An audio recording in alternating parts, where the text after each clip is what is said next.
Kita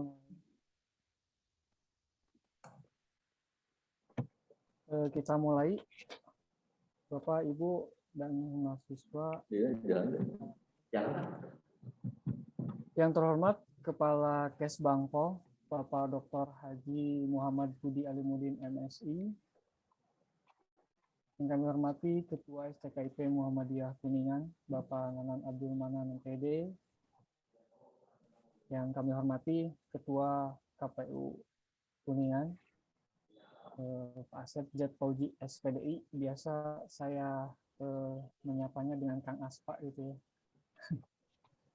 Beserta komisioner Pak Dudung Abdul Salam MPD. Yang kami hormati juga Ketua LPPN STKIP Muhammadiyah Kuningan, Bapak Nana Sutarna MPD. Yang kami hormati juga Bapak Ibu dosen STKIP Muhammadiyah Kuningan. Yang kami hormati juga para pengurus Karang Taruna se-Kecamatan Dharma beserta mahasiswa-mahasiswi STKIP Muhammadiyah Kuningan. Assalamualaikum warahmatullahi wabarakatuh. Warahmatullahi wabarakatuh. Alhamdulillah dan amin wa bihi nasta'in wassalatu wassalamu ala asyrofil anbiya'i wal mursalin wa ala alihi washabihi ajmain amma ba'du. Puji dan syukur marilah kita panjatkan kehadirat Allah Subhanahu wa taala, di mana atas perkenannya kita masih bisa berkumpul secara tatap maya, secara langsung. Mudah-mudahan semuanya dalam keadaan sehat walafiat. Salawat dan salam semoga tetap tercurah limpahkan kepada junjungan kita Nabi Agung Nabi Muhammad SAW, kepada keluarganya, para sahabatnya, dan terutama kepada kita semua umatnya yang senantiasa taat dan patuh pada ajarannya hingga akhir zaman. Amin ya rabbal alamin. Bapak Ibu para hadirin peserta webinar pada kesempatan kali ini, marilah kita buka kegiatan ini dengan mengucapkan basmalah bersama. Selanjutnya menyanyikan lagu wajib Indonesia Raya. Hadirin dimohon untuk duduk tegak.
Selanjutnya, marilah kita simak bersama sambutan dari Ketua STKIP Muhammadiyah Kuningan kepada yang terhormat Bapak Nanan Abdul Manan MPD. Disilakan.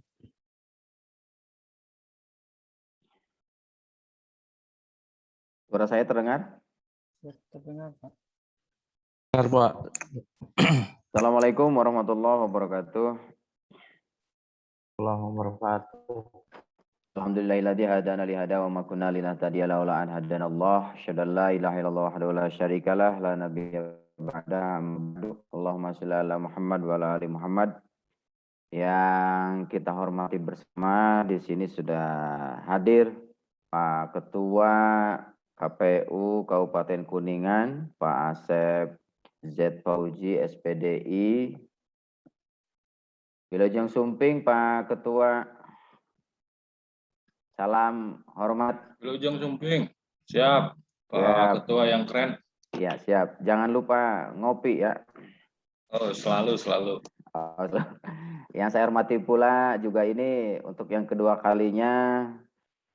Dulu itu ketemu di acara PGRI. Ini Pak Kepala Kesbangpol Kabupaten Kuningan, Pak Dr. Budi Wilujeng Sumping. Salam hormat. Assalamualaikum Pak Kepala.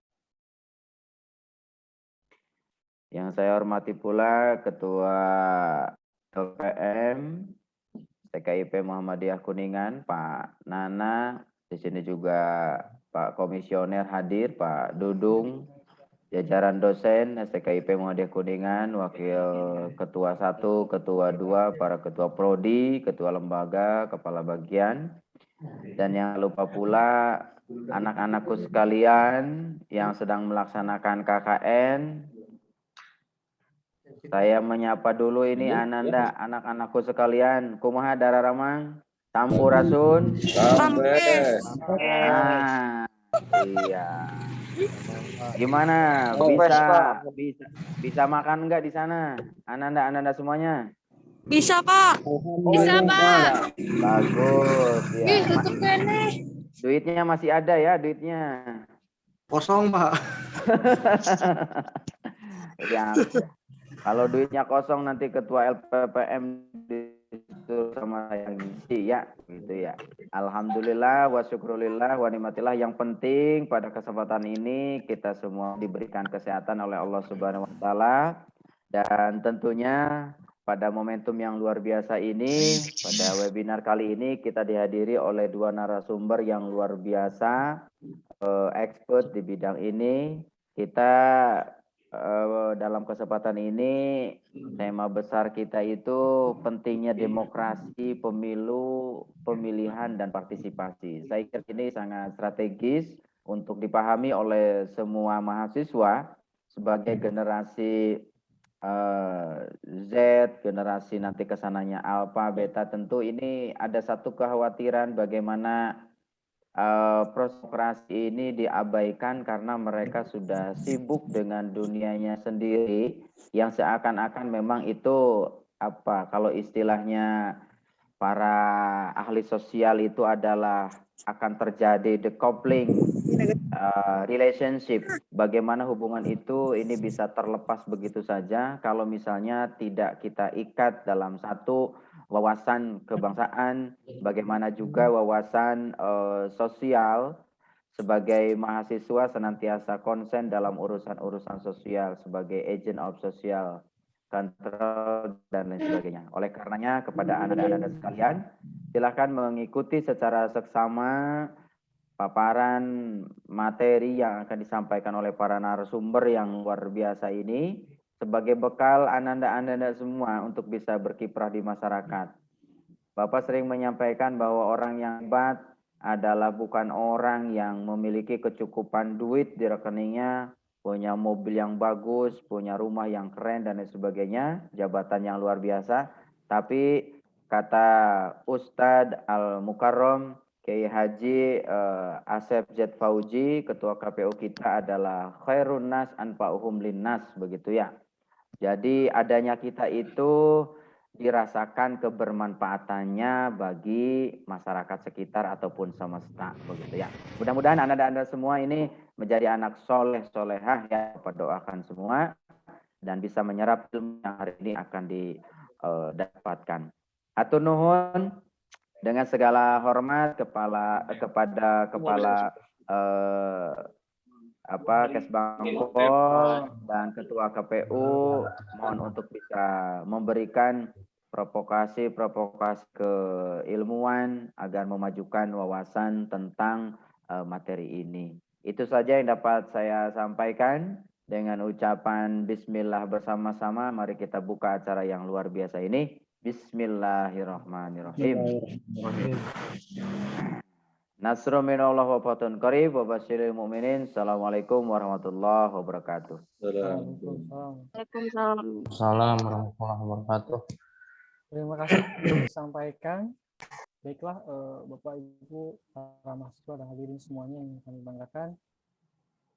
Kita beranjak pada acara berikutnya, diskusi mengenai pendidikan politik kepada masyarakat dengan tema pentingnya demokrasi pemilu, pemilihan dan partisipasi yang akan dipimpin oleh Pak Nana Sutana MPD. Kepada yang terhormat Bapak Nana Sutana MPD, kami persilakan untuk memimpin diskusi. Oke, makasih Pak Tio. Ya. Tadi sudah membuka, mudah-mudahan sehat ya. Oke, lemes seperti ini. Oke, Bapak Ibu, acara inti akan dilanjutkan. Terima kasih. Assalamualaikum warahmatullahi wabarakatuh. Alhamdulillah, syukurillah, wa ni'matillah. Salatu wassalamu ala rasulillah alihi wa sallam. Asyhadu an la ilaha illallah wahdahu la syarika lah wa asyhadu anna Muhammadan abduhu wa rasuluh la nabiyya ba'du. Yang terhormat Pak Ketua STKIP Muhammadiyah Kuningan, yang kami hormati Pak Kepala Eksbangpol Kabupaten Kuningan, kemudian ada Pak Ketua KPU Pak Asep Fauzi, kemudian ada Pak Komisioner juga Pak Dudung, keluarga kami yang dititipkan sementara, mudah-mudahan nanti suatu saat bergabung lagi Pak Dudung. Kemudian di sini juga ada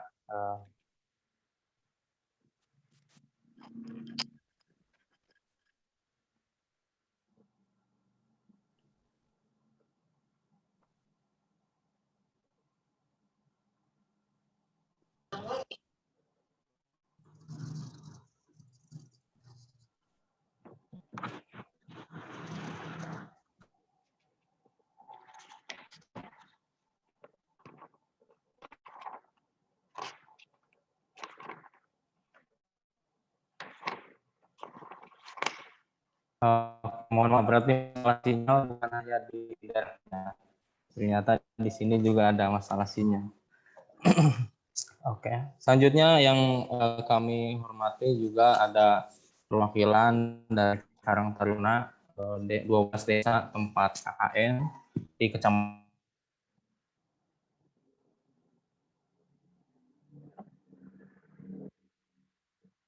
Semoga sehat selalu dan semangat.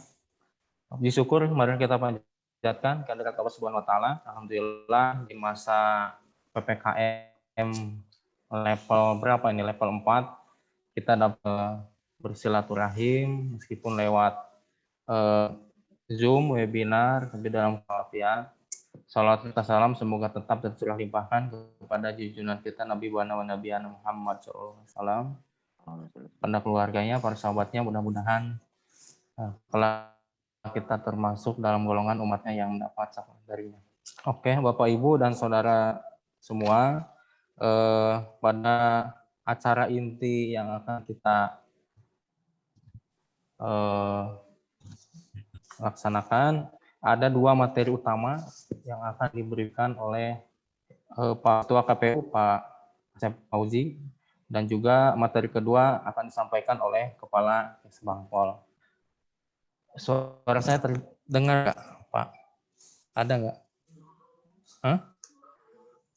Halo? Halo, terdengar Pak? Ada. Dengar ya? Nah, mudah-mudahan aman.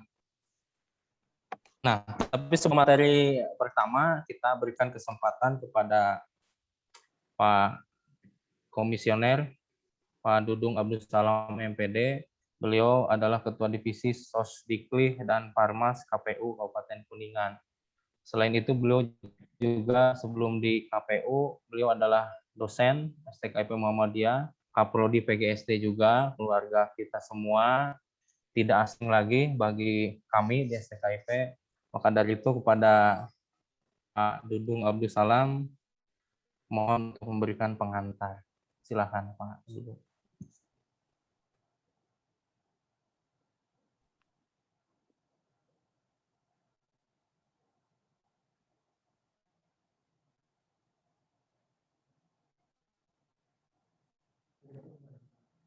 Suaranya nggak muncul, Pak.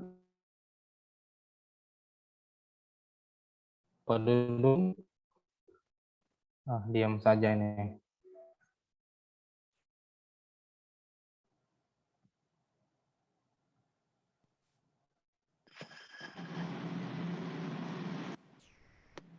Halo? Ya. Pak Dudung lagi di tempat KKN kayaknya kemarin. Ada nggak? Ada. Ya. Ada. Yang saya hormati Pak Ketua SKIP Muhammad Kuningan, Pak Nanan. Yang saya hormati Pak Ketua KPU, Kang Aspa. Ya. Yang saya hormati Pak Kepala Kesbangpol, Pak Dr. Budi, Bapak Ibu dosen SKIP Muhammad Kuningan, adik-adik mahasiswa, peserta KKN di tahun 2021. Ini saya kira KKN yang spesial ya, KKN COVID-19. Pada kesempatan pagi hari ini, marilah kita panjatkan puji dan syukur kepada Allah Subhanahu wa Ta'ala. Alhamdulillah kita masih diberikan nikmat sehat. Ya. Mudah-mudahan di antara peserta webinar ini tidak ada yang isoman ya, tapi semuanya sehat ya. Semuanya Amin. sehat, bisa Amin. rasa ya, kemudian juga yang lain-lainnya ya gitu ya. Kemudian adik-adik mahasiswa juga yang di tempat KKN juga diberikan kesehatan dan mudah-mudahan bisa mengikuti seluruh rangkaian kegiatan yang diprogramkan oleh lembaga. Tentu muaranya untuk bisa memberikan kontribusi terhadap masyarakat. Bapak Ibu sekalian, pada kesempatan pagi hari ini momentum yang luar biasa bagi KPU bisa bersinergis dengan SKIP Muhammad Kuningan. Tentu ini bagian dari tindak lanjut MOU yang sudah dilakukan di tahun 2020 terkait bagaimana terus KPU Kabupaten Kuningan beserta elemen-elemen masyarakat, kelompok-kelompok strategis melakukan pendidikan politik. Dan hari ini walaupun masih dalam suasana yang belum menentu ya, kita belum bisa tatap muka, tetapi mudah-mudahan dengan kegiatan Zoom meeting ini bisa memberikan nilai yang saya kira tidak lebih baik dari tatap muka ya, karena pada prinsipnya hari ini kita juga tatap muka tetapi melalui dunia maya ya.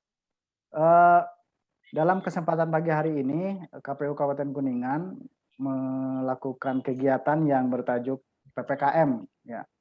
Kalau di luaran sana mungkin PPKM itu diasumsikan sebagai kegiatan yang tidak mengenakan ya, tetapi kami coba di KPU membuat PPKM ini sesuatu yang bisa bernilai manfaat, yaitu pendidikan politik terhadap masyarakat. Ini saya kira penting untuk dilakukan, walaupun secara durasi waktu pemilu ataupun pemilihan kepala daerah masih jauh, tapi pendidikan politik harus dilakukan setiap saat. Ya. Kemudian yang perlu saya sampaikan bahwa kenapa KPU membuat tema tentang pentingnya demokrasi ya. Karena sebagaimana kita ketahui bahwa negara kita sudah menetapkan satu sistem ya, dalam bernegara ini adalah sistem demokrasi. Walaupun demokrasi secara filosofis itu kan dilahirkan oleh negara lain ya, khususnya Amerika ya, yang dipopulerkan oleh Presiden ke-16 Abraham Lincoln ya, dari rakyat oleh rakyat untuk rakyat. Ya, kemudian pemilu itu sebagai syarat negara kita selama 5 tahun sekali. Termasuk juga pemilihan kepala daerah dilakukan secara langsung itu setiap 5 tahun sekali. Tentu gelaran-gelaran ini perlu dipahami oleh semua stakeholder, oleh semua masyarakat, sehingga demokrasi kita terus tumbuh gitu ya. Demokrasi kita terus berkembang.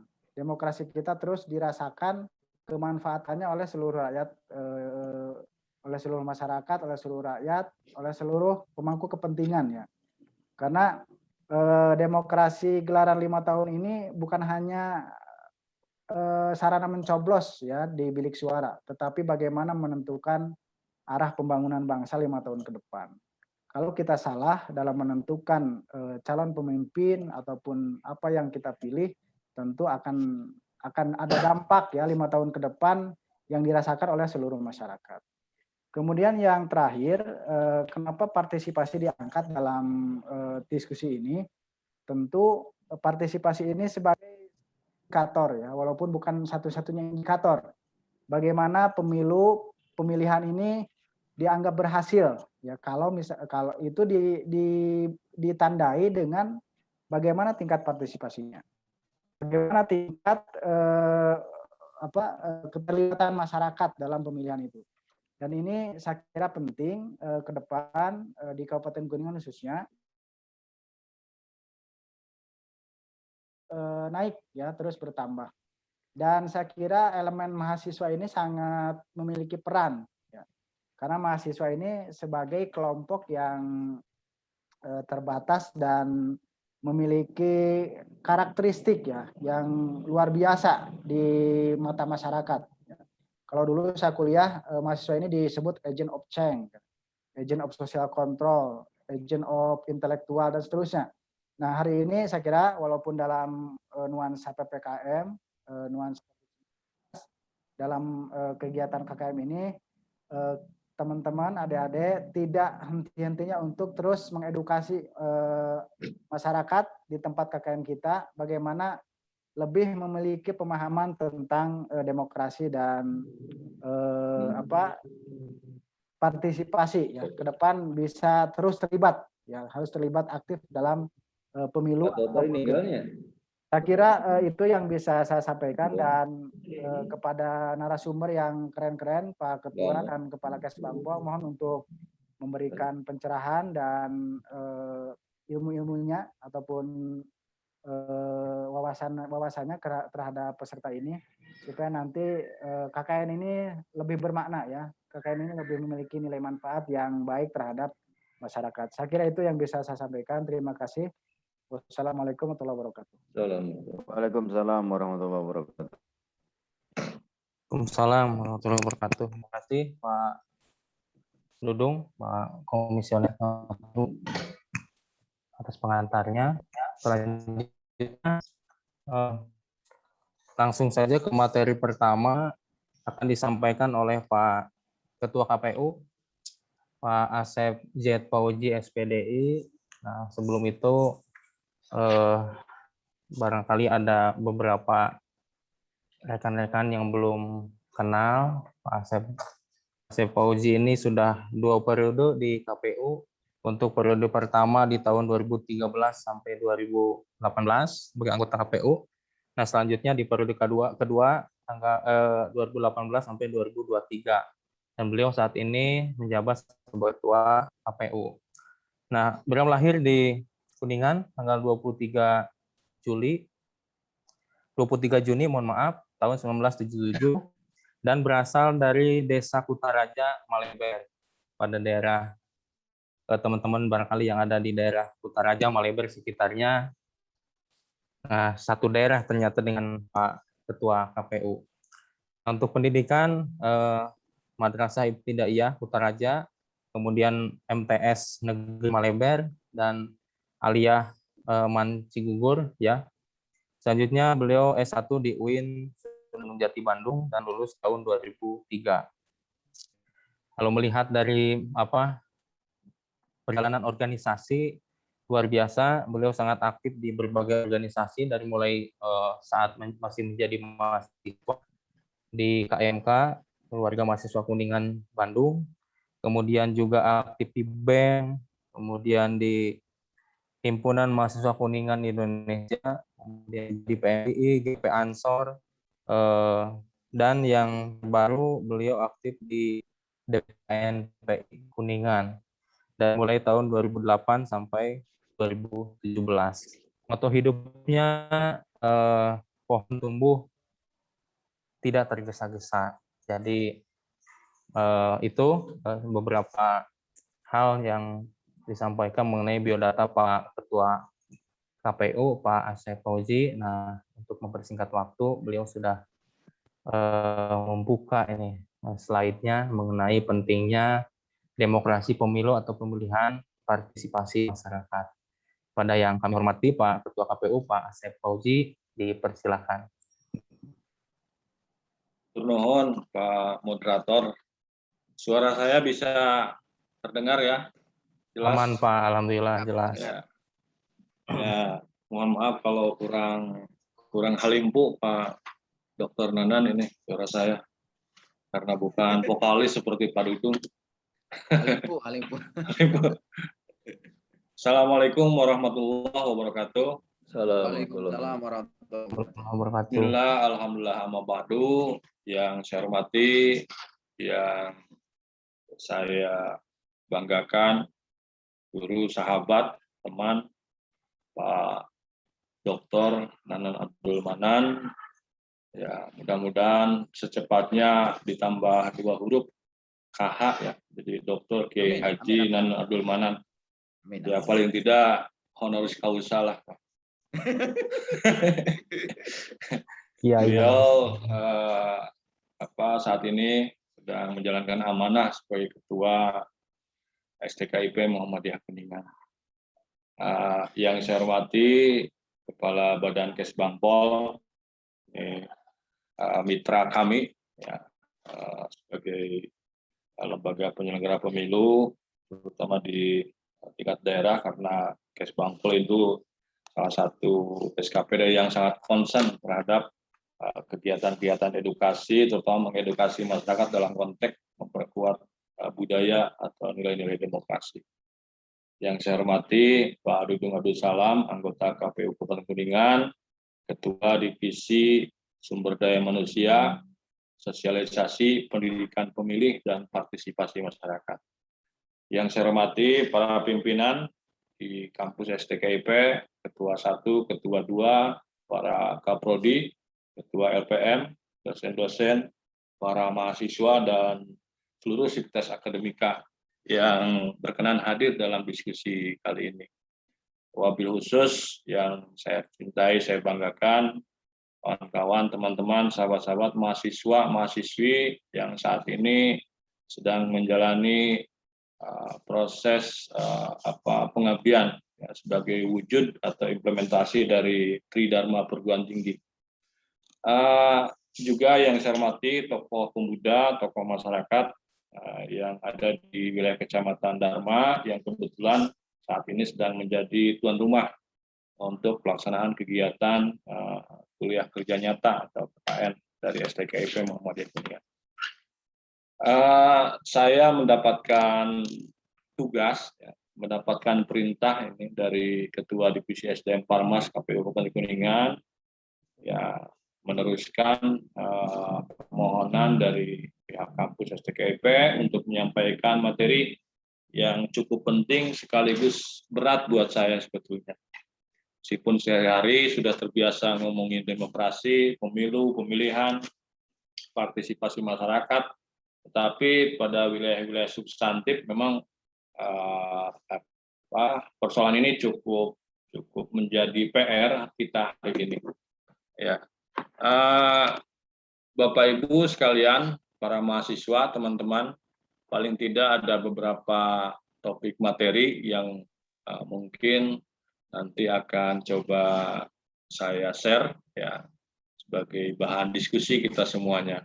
Mulai dari konsep dasar demokrasi, kemudian ciri-ciri dan tujuan demokrasi, bagaimana kedudukan warga negara dalam demokrasi, kemudian seperti apa peran warga negara dalam negara demokrasi, sampai pentingnya pemilu dalam negara demokrasi, dan pentingnya partisipasi masyarakat dalam pemilu dan pemilihan.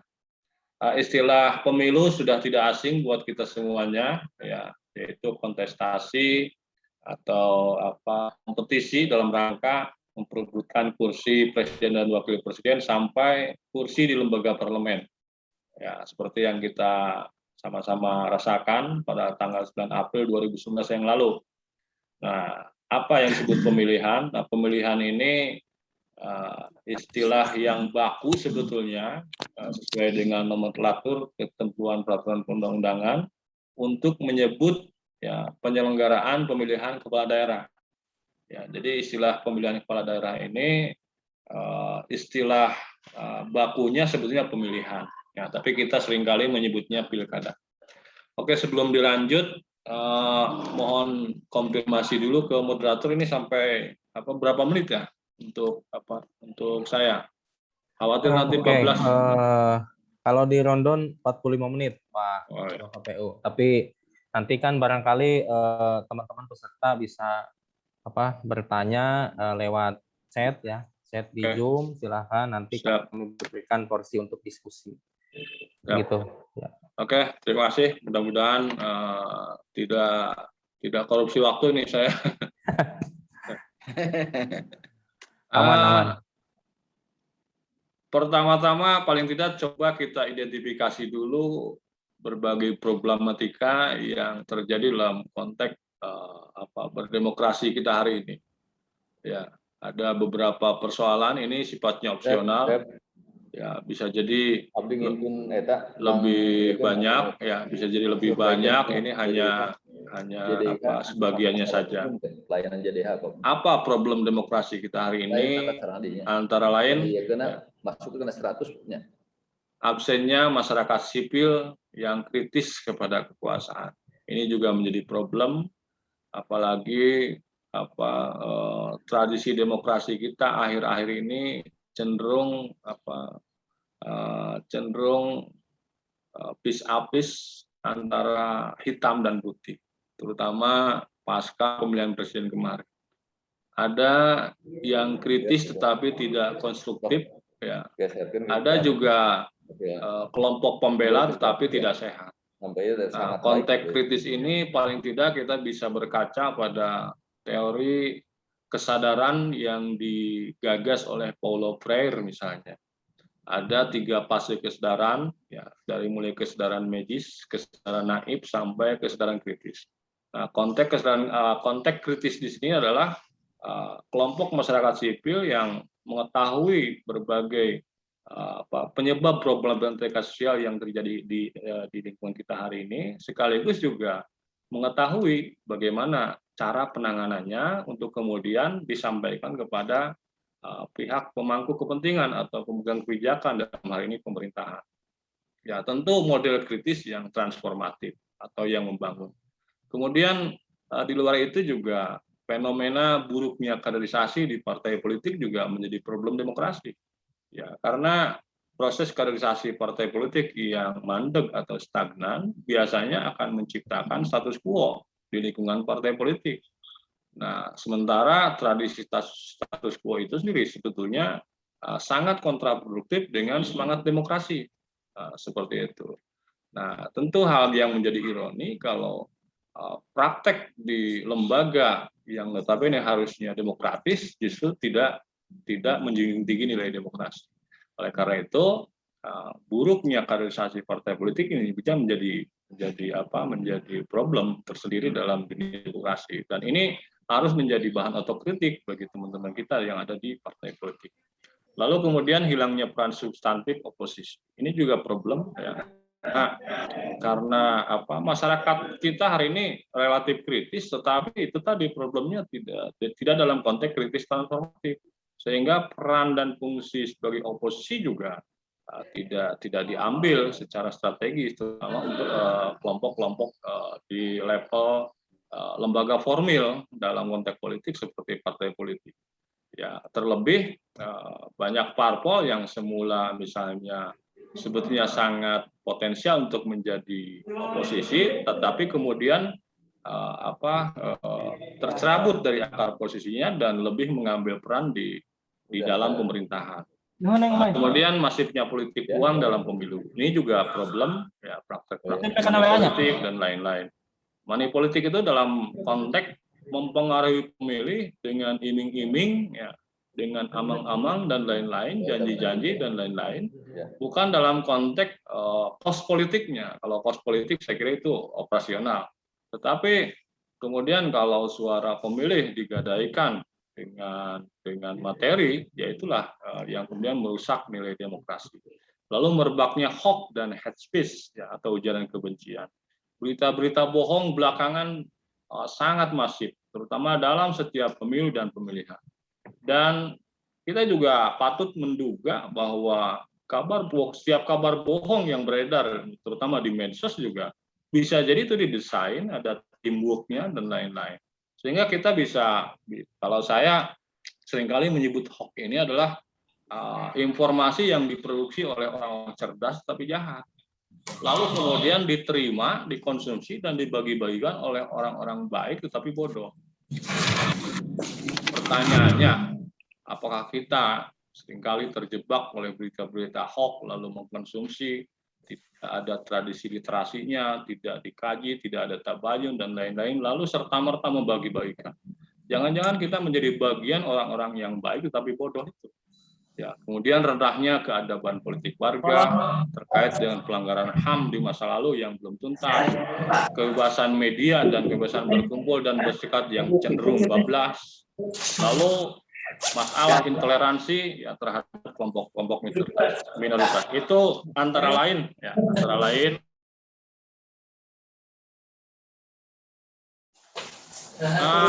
Berikutnya. Nah, paling tidak kita coba mulai dari apa sesungguhnya konsep dasar demokrasi. Kita berangkat dari beberapa pertanyaan. Kemana aja, Nak? Pernahkah membayangkan bagaimana ya, mengelola bangsa Indonesia dengan ratusan jutaan penduduk yang masing-masing individunya memiliki cita-cita dan harapan atau kepentingan yang berbeda. Lalu bagaimana mengatur agar setiap individu terpenuhi hak-haknya dan kepentingannya? Bagaimana caranya agar kepentingan mereka tidak saling tumpang tindih dan saling berbenturan? Lalu jika terjadi perbedaan pendapat atau kepentingan di masyarakat, bagaimana penyelesaiannya? Ini pertanyaan-pertanyaan mendasar untuk meneliti, mendalami apa sesungguhnya korelasi demokrasi dalam kehidupan berbangsa dan bernegara terutama di negara kita hari ini. Nah, kehadiran demokrasi ya sesungguhnya kehadiran demokrasi itu dalam rangka menjawab antara lain pertanyaan-pertanyaan tadi. Ya. Demokrasi lahir sebagai sebuah gagasan yang dikembangkan sebagai cara untuk menyalurkan bermacam-macam kepentingan warga negara dan sebagai wadah untuk memecahkan persoalan-persoalan bersama kita. Ya, antara lain ya persoalan-persoalan yang tadi, yang kita tampilkan di slide sebelumnya. Lalu caranya bagaimana?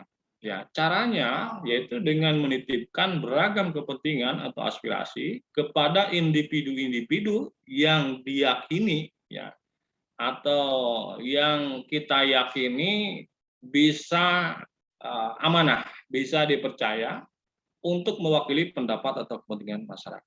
Maka dari konteks demokrasi itulah kemudian muncul prosedur. Ya, ada prosedur demokrasi. Ya, demokrasi prosedural antara lain ya dengan terjadwalnya misalnya agenda penyelenggaraan pemilihan umum, pemilihan kepala daerah. Ya, itu sesungguhnya adalah mekanisme atau prosedur bagaimana kita menitipkan kepentingan, menitipkan aspirasi kepada individu yang masuk pada wilayah kandidasi, jadi calon, lalu kemudian berkampanye, terpilih, dan setelah terpilih itu yang lebih penting. Ya, output dari kontestasi itu bagaimana mereka menjalankan amanahnya dengan mengakomodasi berbagai kepentingan warga, terutama konstituennya, lalu menjaring aspirasi untuk kemudian dititipkan kepada kebijakan dalam hal ini pemerintah untuk diturunkan ke dalam sebuah kebijakan atau program pembangunan. Teman-teman semuanya, para mahasiswa, apa tujuan demokrasi? Ya ini tujuan demokrasi yaitu memberi kebebasan warga negara dalam berpendapat. Artinya kalau alam kita sudah alam demokratis, tetapi dalam konteks menyampaikan pendapat masih tersendat, masih tersumbat, maka tentu tidak disebut atau tidak menandakan sebuah iklim demokratis. Lalu tujuan berikutnya adalah menjamin keamanan kepada warga negara. Ya. Kemudian mendorong warga negara untuk aktif dalam politik dan pemerintahan. Tentu ada mekanisme yang harus dibangun, bagaimana konteks mengaktifasi warga dalam dunia politik dan pemerintahan. Kemudian tujuan lain yaitu memungkinkan agar semua warga negara memungkinkan untuk terlibat dalam sistem pemerintahan. Berikutnya, bagaimana ciri-ciri demokrasi? Jadi, artinya ini prasyarat ya, bahwa sebuah negara, sebuah daerah, ya, atau dalam ini misalnya Kabupaten Kuningan, sudah menjalankan prinsip-prinsip demokrasi. Ya ini cirinya. Sepanjang ciri ini sudah ada, ya sudah membumi, sudah bisa diimplementasikan, artinya sudah memenuhi syarat disebut negara atau daerah yang demokratis. Tapi kalau tidak ada, artinya belum demokratis. Mulai dari adanya kemerdekaan, ya kemerdekaan untuk berpendapat, untuk berserikat, untuk berbeda dan lain-lain. Lalu adanya persamaan hukum, ya ada aspek equality-nya atau al-musawah kalau dalam istilah fikihnya. Persamaan hukum, kebebasan individu, kebebasan beragama, kebebasan menyatakan pendapat, kebebasan memperoleh pendidikan yang layak, kebebasan pers, sampai ke bagaimana mengagregasi mayoritas suara terbanyak menjadi sebuah keputusan bersama, tentu melalui mekanisme musyawarah.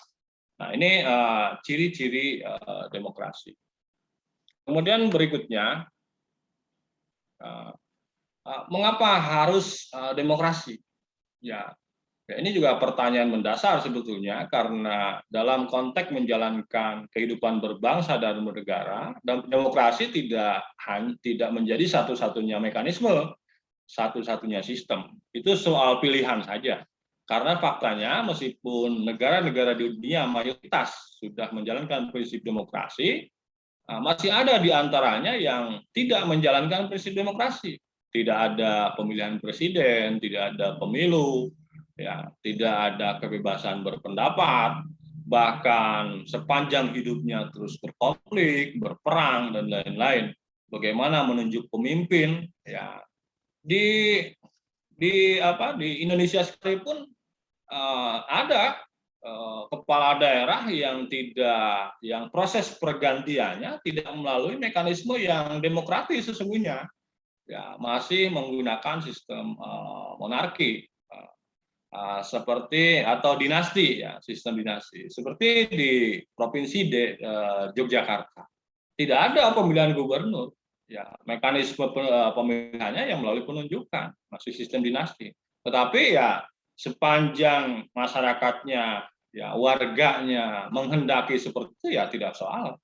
Justru menjadi aneh kalau Jogja didorong untuk melakukan mekanisme pemilihan gubernur karena masyarakatnya nggak mau, kan gitu. Ya mayoritas masyarakatnya nggak mau ada pemilihan gubernur. Ya makanya gubernurnya ya namanya itu aja, ya. Dari mulai Sri Sultan Hamengkubuwono 1, 2, 3 terus sampai 10 nanti. Sampai ke sana juga tetap aja Sri Sultan Hamengkubuwono mungkin. Nah itu di negara lain ya banyak negara yang tidak ambil pilihan demokrasi. Korea Utara itu tidak ada pemilihan presiden. Ya. Di Arab Saudi nggak ada pemilihan presiden. Di Inggris nggak ada pemilihan presiden. Jadi nggak semua negara menjalankan proses pemilihan presiden. Indonesia juga kalau pilihannya tidak ada pemilihan presiden ya nggak masalah. Cuman persoalannya kan kita sudah terbiasa di alam demokrasi menyampaikan pendapat, ikut terlibat dalam kontestasi, dalam memilih pemimpin secara langsung dan lain-lain melalui mekanisme pemilihan presiden secara langsung. Ya, sejarah menunjukkan bahwa sebelumnya kan pemilihan presiden dilakukan oleh MPR, pemilihan gubernur oleh DPRD provinsi, pemilihan bupati wali kota oleh DPRD kabupaten kota. Tapi hari ini kita sudah sangat demokratis. Ya. Kemudian menjamin sejumlah hak asasi warga negara, menjamin kebebasan pribadi yang lebih luas, ya, dan seterusnya. Silakan bisa dicek nanti, insya Allah materinya juga saya share filenya. Nah, tetapi kemudian sebagai warga negara juga, ketika tadi ya salah satu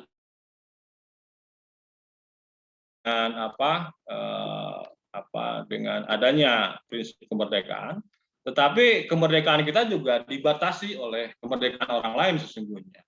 Jadi kebebasan kita bukan kebebasan yang semena-mena, karena kebebasan kita juga dibatasi oleh kebebasan orang lain, kan gitu. Jadi akhirnya ada persoalan hak dan ada kewajiban.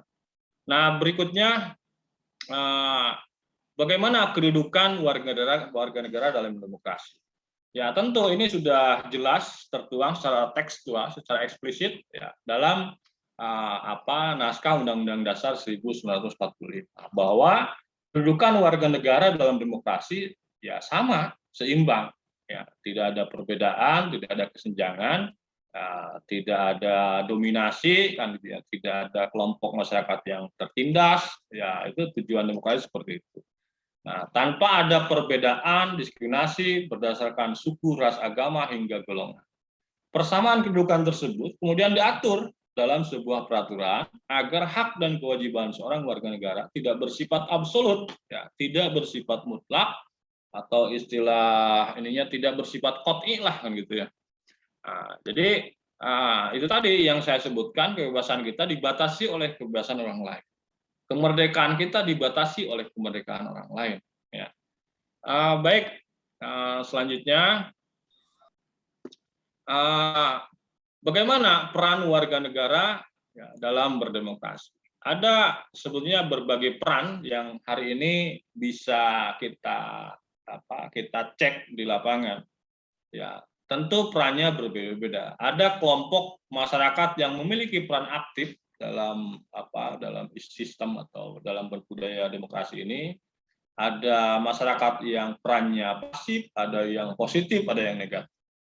Ya, masyarakat yang memiliki peran aktif, warga negara yang memiliki peran aktif dalam demokrasi, ya aktivitasnya atau sehari-harinya terlibat, ya, selalu berpartisipasi serta selalu ambil bagian dalam kehidupan bernegara, terutama dalam mempengaruhi keputusan publik.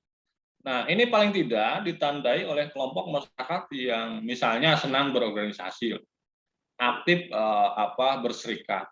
Nah, karena dari sana kemudian muncul gagasan-gagasan, tujuan-tujuan, muncul platform organisasi dan lain-lain. Ya, tujuannya agar memiliki peran aktif, ya, ikut berpartisipasi dalam rangka menata dan membangun proses kehidupan berbangsa dan bernegara.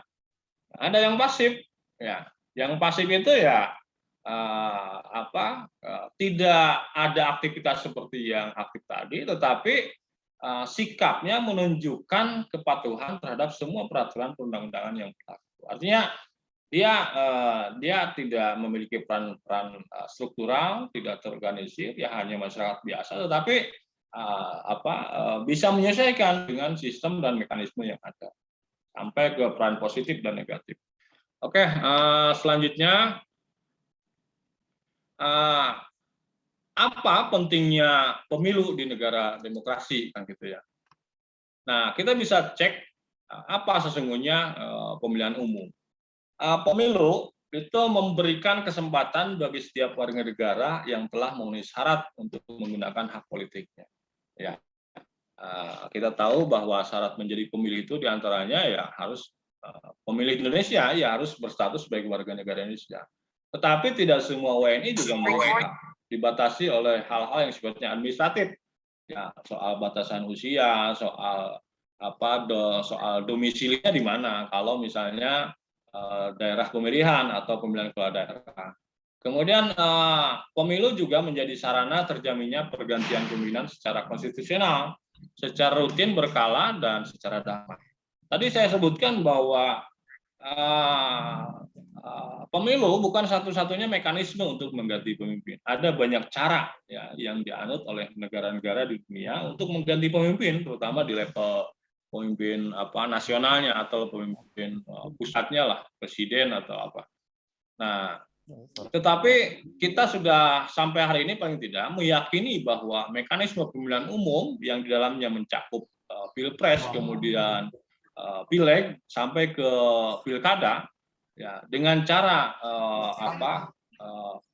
terjadwal, ada siklus 5 tahunan, lalu ada keterlibatan masyarakat, ada penyelenggaranya, kita memilih secara langsung. Itu kita yakini sampai hari ini paling tidak menjadi mekanisme yang paling rasional, ya, menjadi mekanisme atau prosedur yang paling ideal, paling tidak untuk di negara kita hari ini.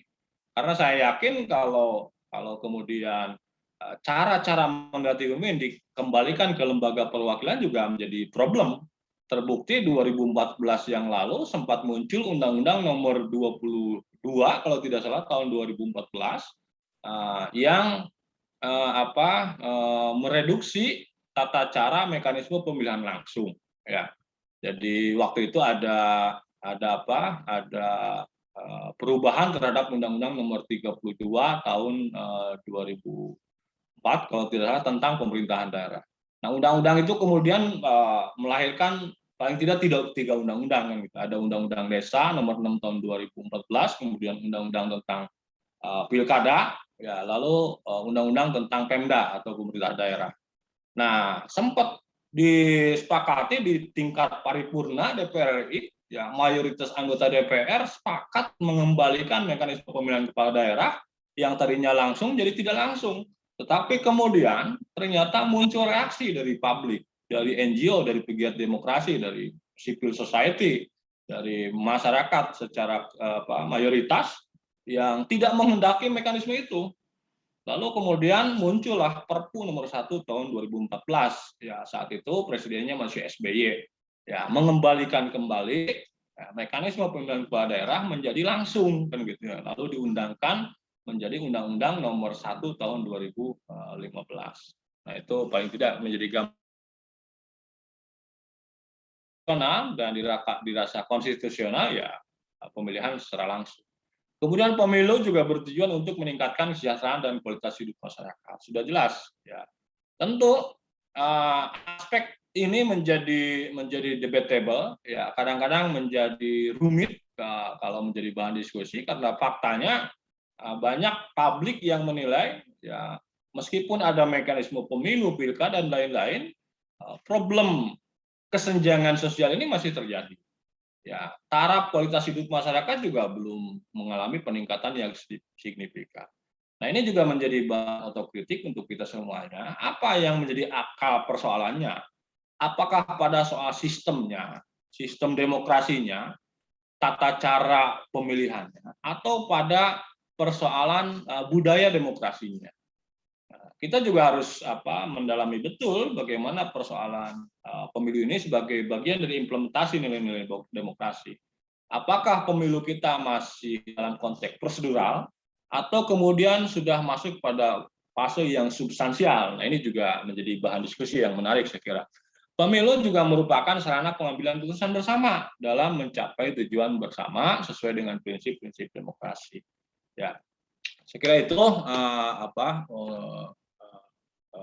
terkait dengan pemilu. Kemudian berikutnya, ya, bagaimana peran aktif masyarakat dalam pemilu dan pemilihan. Ya, terkait dengan pentingnya partisipasi masyarakat dalam pemilu dan pemilihan. Partisipasi masyarakat, ya, tadi disampaikan oleh Pak Dudung, ya, sebagai salah satu indikator sukses tidaknya sebuah penyelenggaraan atau proses demokrasi elektoral, ya, berupa pemilu atau pemilihan atau pilkada. Nah, kenapa harus ada partisipasi masyarakat dalam setiap pemilu dan pemilihan? Karena partisipasi masyarakat itu adalah sebagai wujud tanggung jawab dalam kehidupan berbangsa dan negara. Jadi wujud tanggung jawab kita sebagai bangsa, ya, sebagai warga negara untuk aktif, ya, berperan aktif, ya, ikut terlibat secara langsung dalam proses kontestasi, dalam proses kandidasi dan bahkan semua tahapan. Kemudian partisipasi masyarakat juga sebagai tolak ukur tingkat pemahaman dan keterlibatan masyarakat dalam agenda kenegaraan. Ini juga penting, ya, bagaimana sesungguhnya tingkat kualitas demokrasi di level masyarakat, di level grassroots. Kalau masyarakat sudah memiliki kesadaran kritis, kesadaran kolektif, ya, secara sadar, ya, lahir batin, dohirun batinan, labdon wa maknan, terlibat dalam proses berdemokrasi, artinya kualitas demokrasinya sudah baik dan tidak hanya dalam konteks prosedural. Karena kalau demokrasi kita masih pada wilayah yang prosedural, ya hanya wilayah-wilayah prosedural ya, misalnya saya pemilih, terdaftar nggak dalam daftar pemilih, terdaftar, oh udah. Kalau tidak terdaftar ya sudahlah, nggak apa-apa, kan gitu ya. Kalau sudah terdaftar ya ikut proses, datang ke TPS, nyoblos, setelah itu ya blas, nggak ada lagi problem tanggung jawab apa-apa. Yaitu tolok ukur bahwa kualitas demokrasi kita memang masih lemah misalnya. Lalu partisipasi masyarakat juga sebagai indikator minat masyarakat dalam aktivitas politik. Nah, yang terpenting ternyata partisipasi masyarakat juga bisa menjadi ukuran legitimasi atau kepercayaan publik terhadap pemimpin atau wakil rakyat yang nanti terpilih, ya, baik di level lokal, level regional maupun level nasional. Meskipun sesungguhnya mekanisme pemilihan kita memang kan belum tidak melegitimasi keberadaan golput kalau pemilihan di Indonesia. Artinya berapapun angka partisipasi pemilih, ya, berapapun persentase kehadiran pemilih di TPS, ya itu menjadi dasar untuk kemudian ditetapkan menjadi siapa yang akan terpilih. Nah, misalnya 2015 pilkada, ya, di Kota Medan, ya, itu partisipasinya luar biasa anjlok, kan gitu ya. Dari sejumlah daftar pemilih tetap yang telah ditetapkan oleh KPU, ternyata hanya sekitar ya di bawah 30% yang hadir ke TPS. Bayangkan. Ya, kalau dibulatkan ya sudahlah 30% lah. 30%-an yang hadir ke TPS. Artinya ada 70% yang mengambil pilihan untuk tidak hadir ke TPS.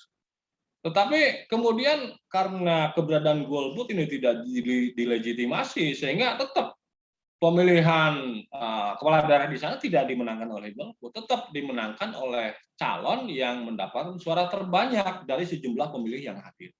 Nah, tetapi kemudian ini menjadi problem karena artinya kalau kehadiran pemilih ini menjadi minim dan lebih banyak yang tidak hadir, berarti pemimpin yang dihasilkan dari kontestasi tersebut tidak memiliki legitimasi yang kuat, tidak memiliki kepercayaan yang kuat. Bahkan tidak hanya tidak percaya terhadap pemimpin yang dihasilkannya, bisa jadi tidak percaya pada proses kontestasinya. Artinya betul-betul tidak meyakini bahwa mekanisme itu menjadi jalan terbaik untuk memilih pemimpin.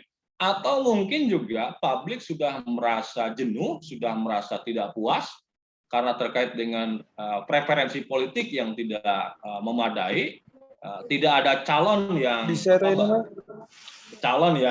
diyakini bisa membawa perubahan, tidak ada pilihan, ya, tidak ada pilihan sama sekali, sehingga lebih baik menarik diri dari proses kontestasi itu. Nah, ini menjadi problem. Tapi alhamdulillah di Kuningan tren partisipasi relatif stabil lah, bahkan akhir-akhir ini cenderung meningkat. Ya, Pilkada Kuningan 2013 partisipasi atau angka kehadiran pemilih di TPS itu kisaran 64%. Tetapi di Pilkada 2018 itu di kisaran 71%. Ya, artinya ada kenaikan yang lumayan signifikan. Bahkan di pemilu 2019 kemarin itu sudah di kisaran 74%. Kemudian partisipasi juga menjadi wadah dalam menyalurkan aspirasi dan kepentingan warga negara. Oke, bagaimana caranya? Nah, bagaimana cara mendorong atau cara warga negara untuk berpartisipasi, ya, dalam sebuah kontestasi atau demokrasi elektoral? Yang pertama tentu bisa saja pilihannya adalah mengawal secara ketat, ya, integritas penyelenggara. Itu juga bagian partisipasi. Ya, kadang-kadang penyelenggara juga harus diingatkan terus kan gitu, biar tidak lengah, tidak bengong, kan tidak masuk angin dan lain-lain. Ya, meskipun sudah dibekali, sudah menyatakan integritasnya dan diatur dengan kode etik penyelenggara, tetapi kalau ada mekanisme kontrol dari publik, dari civil society, tentu itu akan lebih baik. Sehingga peran aktif masyarakat dalam mengawal integritas penyelenggara menjadi penting, jadi sangat strategis. Kemudian aktif mengecek daftar pemilih. Ini juga bagian dari partisipasi sebetulnya. Jadi tidak hanya mengecek daftar pemilih dirinya, tetapi juga orang-orang terdekatnya, keluarganya, tetangganya, teman-temannya ikut membantu. Lalu bagaimana kita, orang lain, orang terdekat kita, keluarga kita tidak tercantum dalam daftar pemilih karena semuanya ada prosedurnya. Itu juga menjadi bagian dari partisipasi masyarakat. Lalu aktif mencari informasi tentang profil kandidat. Nah, ini juga penting karena kadang-kadang pemilih hari ini kecenderungannya lebih pasif, tidak aktif. Ya, sehingga akan menjadi problem kalau kemudian saling tunggu, kandidat tidak turun ke bawah, ya, lalu kemudian pemilih juga tidak jemput bola, ya, sehingga tidak ketemu di lapangan. Nah, ini kan akan menjadi problem karena tentu prasyarat kita untuk menentukan pilihan adalah mengetahui profil kandidat. Kemudian selain profilnya juga visi, misi, dan programnya. Lalu kemudian aktif mengikuti kegiatan sosialisasi dan pendidikan pemilih. Ya, tidak menunggu diundang, tidak menunggu ada acara. Terlebih sekarang medsos sudah sangat masif, ya, akses internet juga sudah ada di mana-mana. Ya, semua orang sudah pegang Android, kan, gitu ya. Sepanjang ada internet dan ada kuota, ya, informasi bisa diakses secara mudah, kan gitu ya. Jadi tidak menunggu ada tatap muka dan lain-lain. Semua pemilih aktif mencari informasi tentang profil, tentang visi misi kandidat, program kandidat, pemilihan, di mana tempat memilihnya, kapan mau kita memilih, bagaimana cara memilihnya, dan lain-lain. Nah, kemudian aktif mengawasi dan melaporkan pelanggaran. Ini penting, ya, karena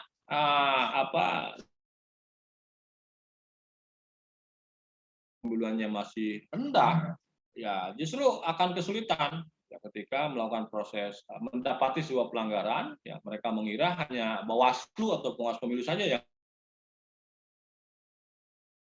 dan kritis terhadap kinerja pemimpin yang terpilih. Saya kira itu, Bapak Ibu semuanya, teman-teman, Pak Ketua STGP, Pak Kaban, Kesbangpol, ya, Pak Moderator, juga para mahasiswa dan tokoh pemuda Karang Taruna yang hadir di Zoom meeting kali ini. Mudah-mudahan apa yang saya sampaikan menjadi stimulan untuk kita sama-sama berdiskusi. Ya.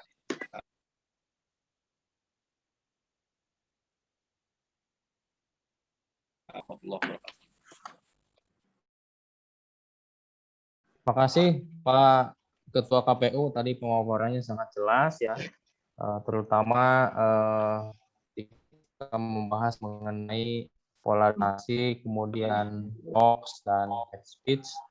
Dan saya kira ini menjadi sesuatu hal yang membuat gaduh gitu, membuat situasi politik yang tadinya mestinya jernih sehingga malah menjadi kisruh. Nah, memang kalau dilihat dari kemajuan teknologi, kalau dilihat di sisi positif sangat banyak, tapi juga di sisi negatifnya setiap orang, setiap pihak bisa membuat sesuatu yang seakan-akan benar, tetapi faktanya harus diverifikasi. Bahkan ada data bahwa masyarakat kita lemah dalam hal literasi. Jadi apapun yang didapat langsung di-share tanpa dikonfirmasi. Lebih parah lagi kalau yang kaitannya dengan politik, barangkali demikian ya Pak. Teman-teman peserta, mahasiswa, barangkali ada pertanyaan, silakan untuk disampaikan. Namun sejauh ini belum ya, terkendala sinyal sepertinya. Di Dharmanya tuh di bagian pinggiran ada yang Tugu Mulia, Situsari dan daerah-daerah Gunung Irah ke atas. Jadi mudah-mudahan segera dapat bergabung bagi yang belum. Nah, barangkali nanti disambung kalau ada pertanyaan ya, teman-teman. Terima kasih Pak Ketua KPU, Pak Asep Fauzi atas materinya. Nanti mohon kami minta boleh ya Pak materinya untuk di-share ke teman-teman dan kepada kita semua. Siap, makasih Pak Ketua KPU, makasih. Nah, selanjutnya masuk ke materi kedua, akan disampaikan oleh Pak Kepala Kesbangpol Kabupaten Kuningan, Bapak Dr. Haji Muhammad Budi Alimuddin MSI. Selamat datang, salam silaturahim Pak Kepala. Sudah hadir sejak pagi ya. Kepada Pak Dr. Budi, kami berikan waktu sama dengan Pak Ketua KPU 45 menit, namun ya tidak saklek lah, kita masih memberi toleransi barangkali ada pemaparan yang perlu disampaikan. Mangga kepada Pak Dr. Budi kami persilakan.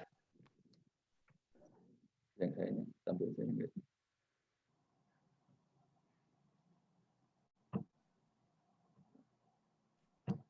Oke.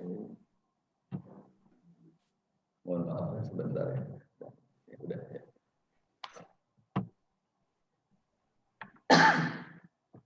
Terima kasih moderator. Assalamualaikum warahmatullahi wabarakatuh. Waalaikumsalam warahmatullahi wabarakatuh. Yang saya hormati warahmatullahi wabarakatuh. Ketua KPU, saudaraku Pak Asep beserta jajaran, tadi hadir juga Pak Dudung Abdul Salam selaku Ketua Divisi Sarmas dan SDM KPU sama saya hormati. Yang saya hormati Bapak Ketua STKIP Muhammadiyah Pak Dr. Nanan beserta jajaran Sidibas Akademika Muhammadiyah Kuningan, sama saya hormati dan saya banggakan. Adik-adikku mahasiswa yang sedang mengikuti acara ini dan sekaligus sedang melaksanakan tugas pengabdian KKN di wilayah Kecamatan Dharma. Yang saya hormati juga para ketua Karang Taruna, tokoh masyarakat Kecamatan Dharma yang mengikuti acara ini.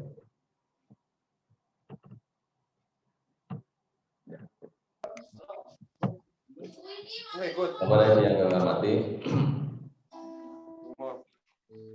hari ini saya dapat tugas dari Pak Ketua KPU saya ini, dan juga dari Pak Ketua STKIP Muhammadiyah untuk memberikan pemahaman terkait dengan kesadaran politik masyarakat untuk menjadi pemilih yang berdaulat, wabil khusus ini rekan-rekan mahasiswa, karena sumber intelektualitas itu adanya di kampus.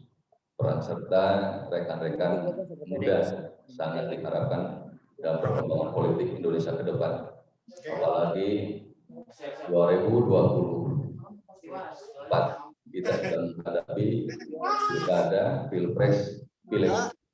Maka peran-peran mahasiswa ini sangat diharapkan. Wabil khusus ini harapan saya ini ada dari rekan-rekan mahasiswa ini 2-3 tahun ke depan itu sudah lepas dari mahasiswanya, sudah menyandang gelar sarjana dan sudah bisa ikut serta dalam perpolitikan Kuningan. Kami doakan Pak Dr. Nanan, ini ada adik-adik kita dari STKIP Muhammadiyah ini melenggang ke parlemen sebagai mitra kami nanti di pemerintah.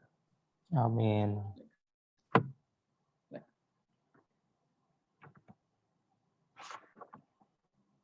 Perlu kami sampaikan sebelumnya bahwa tugas Bakes Bangpol ini Kabupaten Kuningan sebagaimana Perbu 2013 tentang tupoksi Bakes Bangpol, kami ditugaskan untuk membantu bupati dalam memimpin, mengkoordinasikan dan mengendalikan seluruh kegiatan badan dalam rangka perkembangan politik, pembinaan kesatuan bangsa, perumusan kebijakan teknis Kesbangpol, pemberian dukungan dan penyelenggaraan pemerintahan daerah di bidang kesatuan bangsa dan politik.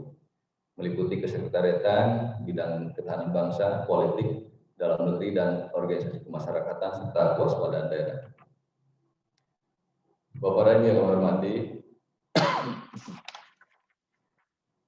tugas kami diantaranya adalah ini pembinaan Ormas dan LSM, kemudian forum komunikasi dan Sospol, LSM, asosiasi undang-undang tentang pemilihan kepala daerah, pemutakhiran atau pendaftaran parpol Ormas, verifikasi dana bantuan parpol, dan pendidikan politik masyarakat. Perlu kami sampaikan juga, saya laporkan Pak Ketua KPU, insya Allah besok kami ini sudah akan mengundang para ketua parpol sehubungan dengan Permendagri 78 itu terkait dengan bantuan hibah ya? Perubahan ya, itu yang terkait dengan untuk kenaikan suara parpol, suara bantuan parpol. Siap.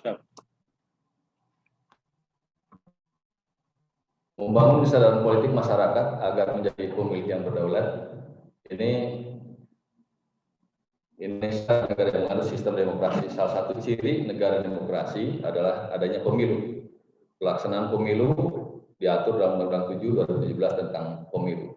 Kemudian undang-undang ini yang dimaksud dengan pemilu, yang selanjutnya disebut pemilu, adalah sarana kedaulatan rakyat untuk memilih calon pemimpin baik pusat maupun daerah. Tadi telah banyak disampaikan oleh Pak Ketua KPU sebagai ahlinya di bidang kepemiluan.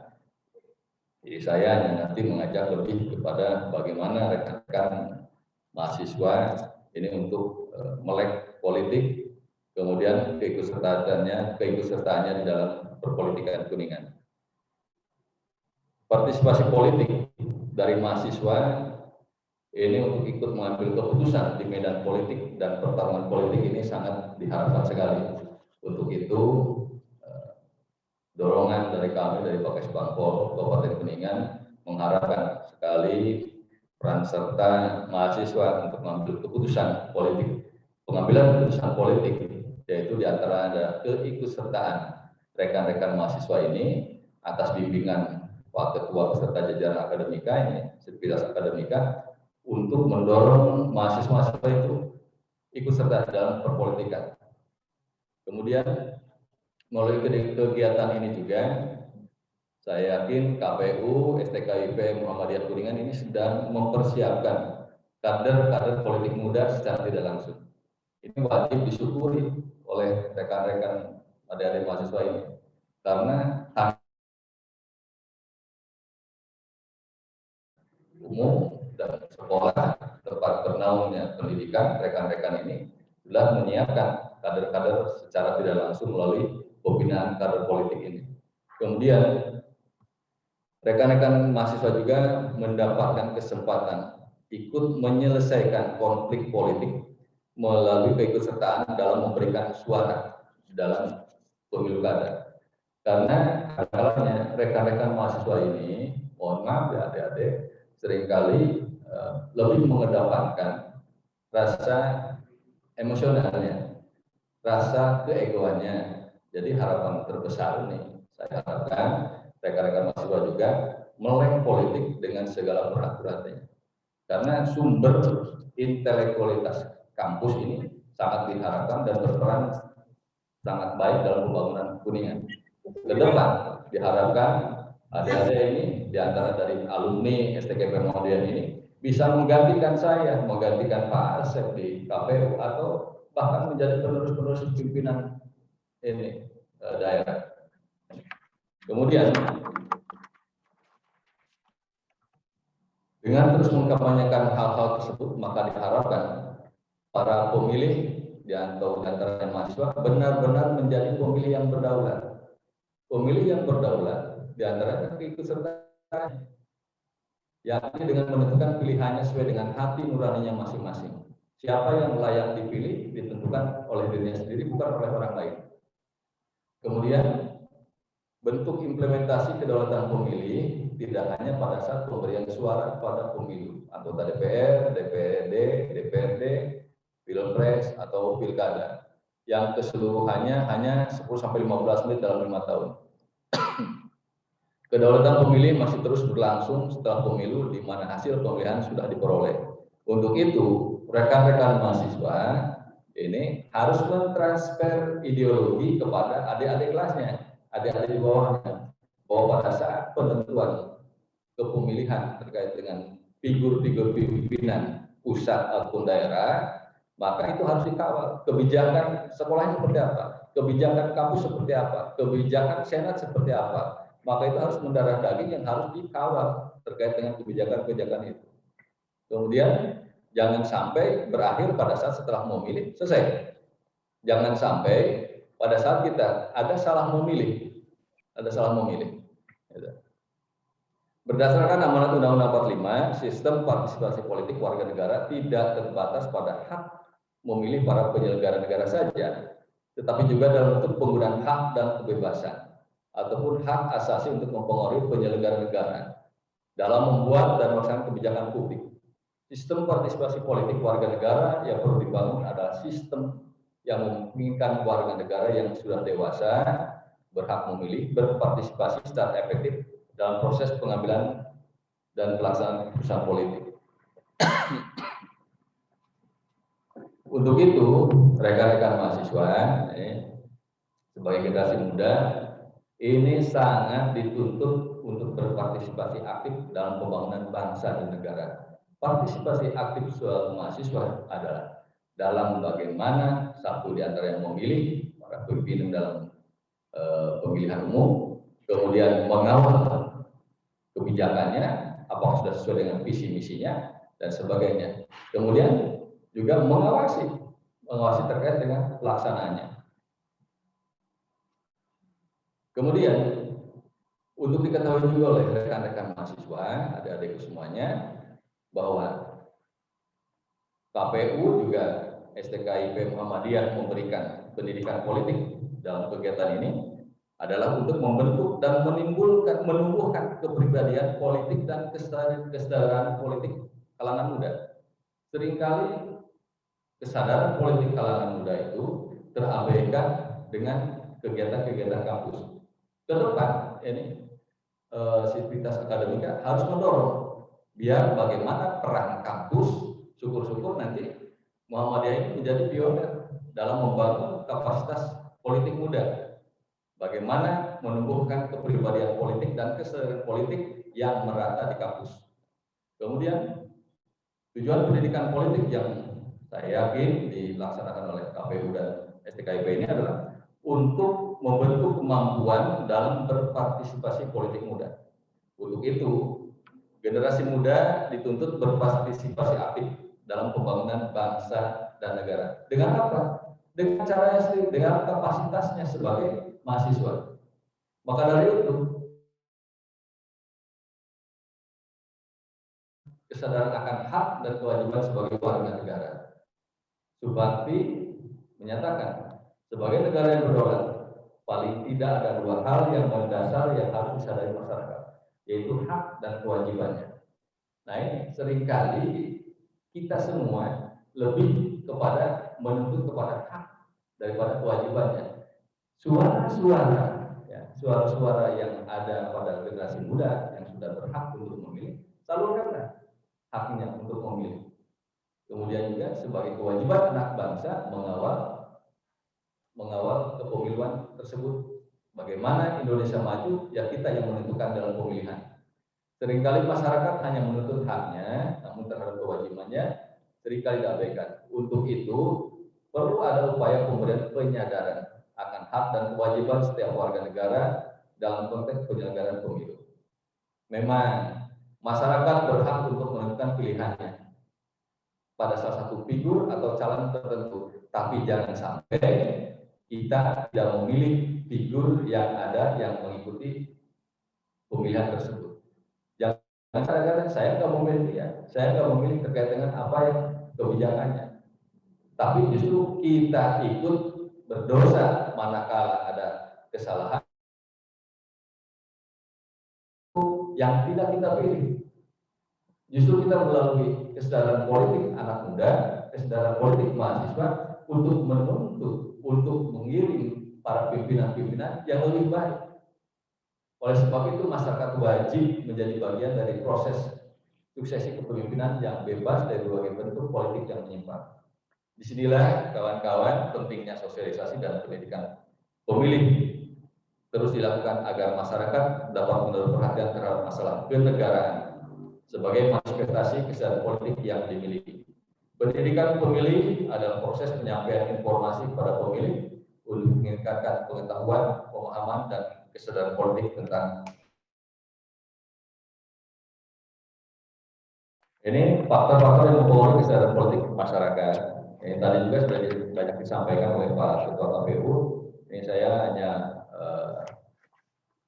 menyampaikan terkait dengan 4 berdasarkan pandangan dari Kas Bapol. Ya. Pertama, kurangnya pengetahuan politik.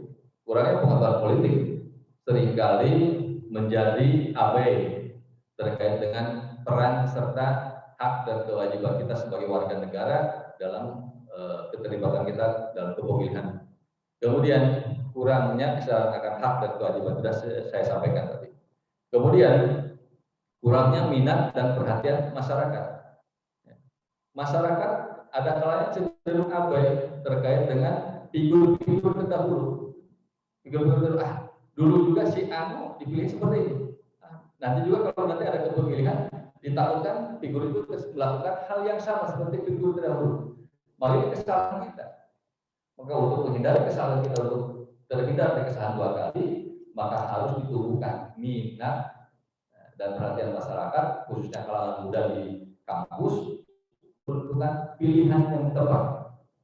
Yang keempat, yaitu faktor yang mempengaruhi kesadaran politik masyarakat adalah status sosial masyarakat. Tadi Pak Asep banyak menyampaikan di awal terkait dengan bagaimana proses suara didapatkan, bagaimana abainya masyarakat hanya dengan ini tertentu dapat menentukan satu figur tertentu. Selanjutnya, Robert K., seorang ahli politik dari Universitas Yale, USA, menyampaikan pendapatnya. Sistem demokratis dapat terwujud, idealnya diperlukan 5 kriteria. Pertama, kesetaraan dalam memilih. Yang kedua, partisipasi warga yang efektif. Kesetaraan dalam memilih bahwa kita mempunyai hak yang sama, ya, hak yang sama dilindungi oleh undang-undang. Kita sama di muka hukum, maka hak-hak itu harus dikedepankan, disalurkan melalui saluran politiknya.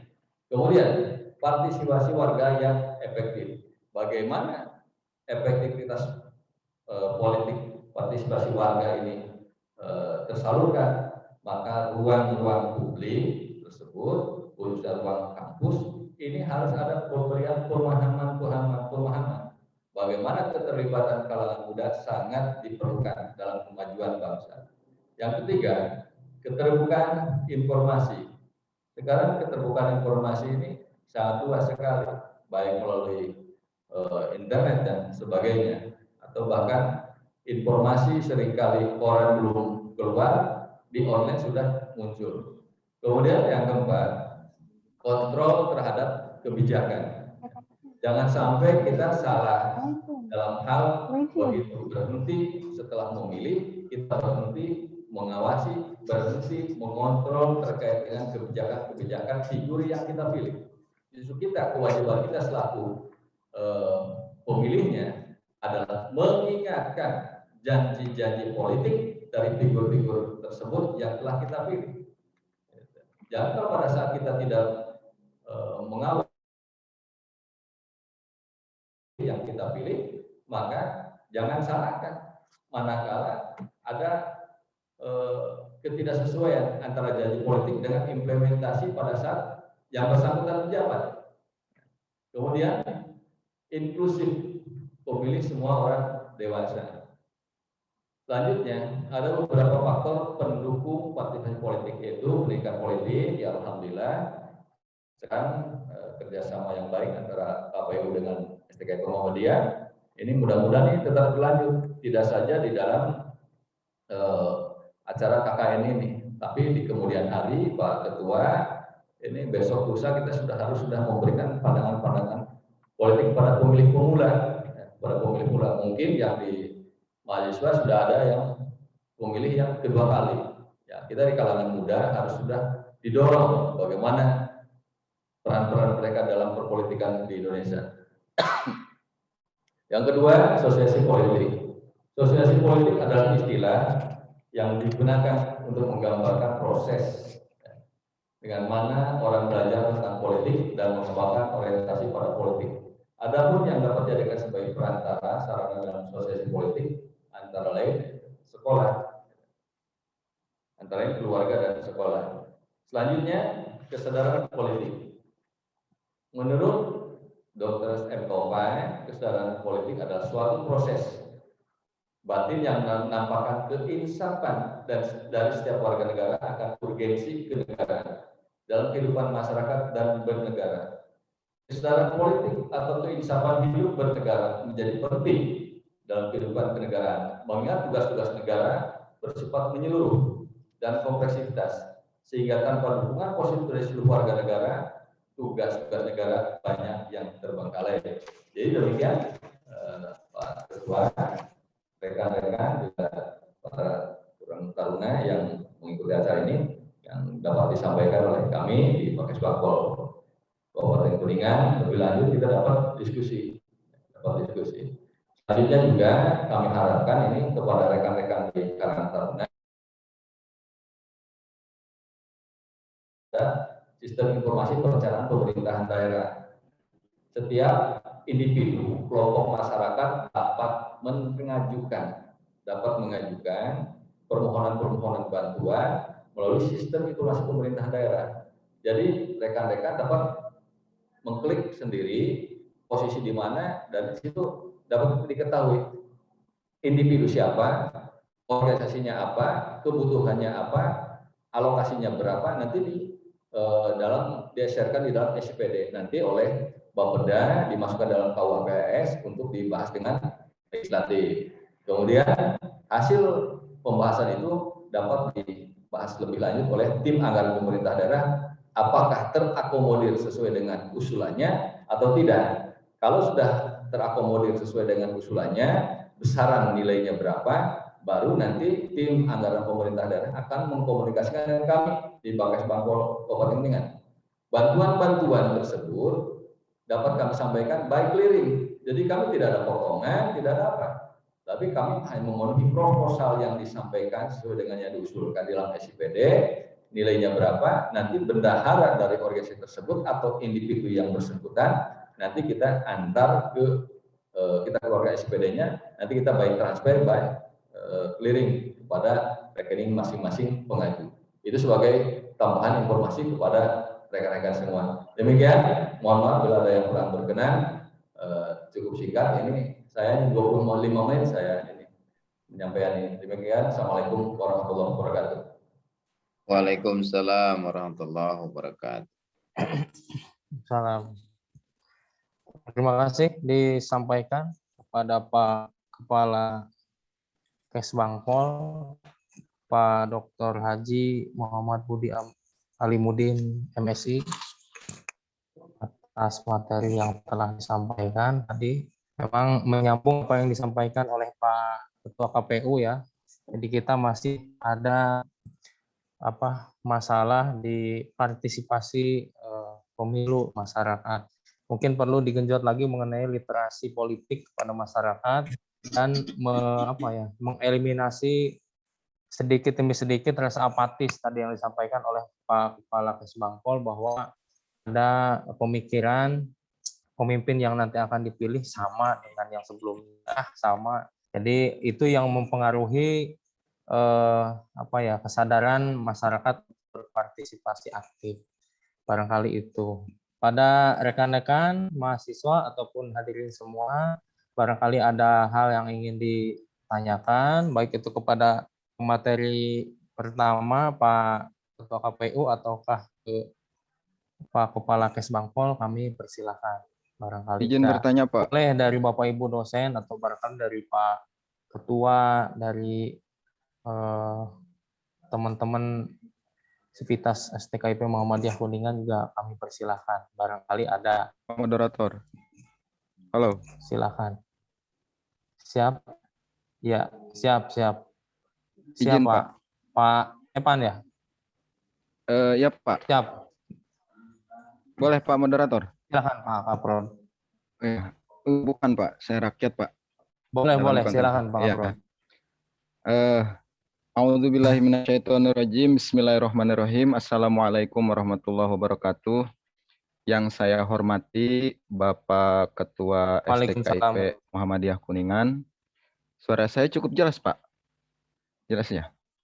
Kemudian yang saya hormati Bapak Kepala ya, atau Bapak Ketua dari Bakes Bangpol Kabupaten Kuningan, beserta komisioner Kepala, KPU Pak. juga.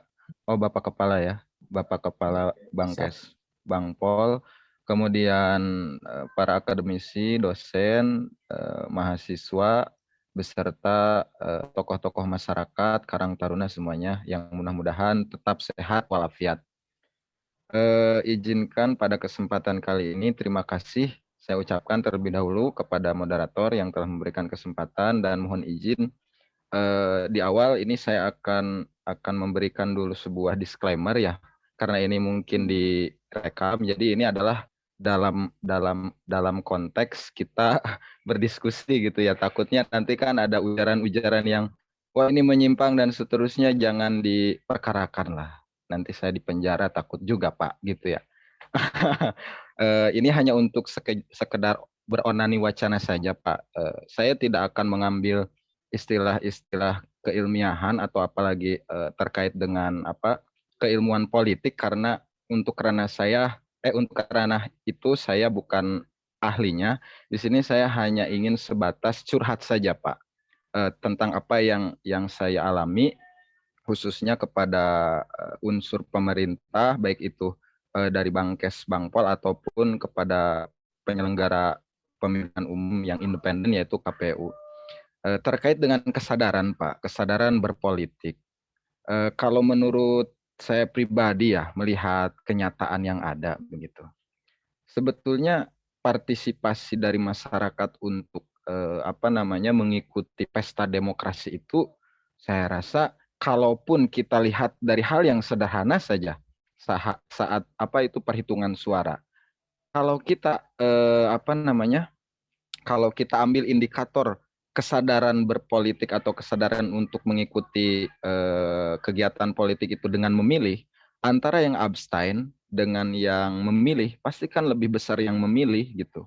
Yang abstain itu tidak pernah atau mungkin jarang terjadi, kalaupun ada, itu 50% atau lebih dari peserta pemilu begitu, dari peserta pemilih begitu.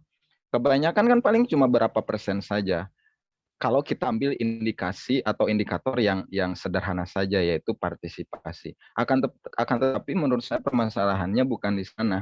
Kalau seumpamanya dari pihak penyelenggara pemilihan umum ataupun dari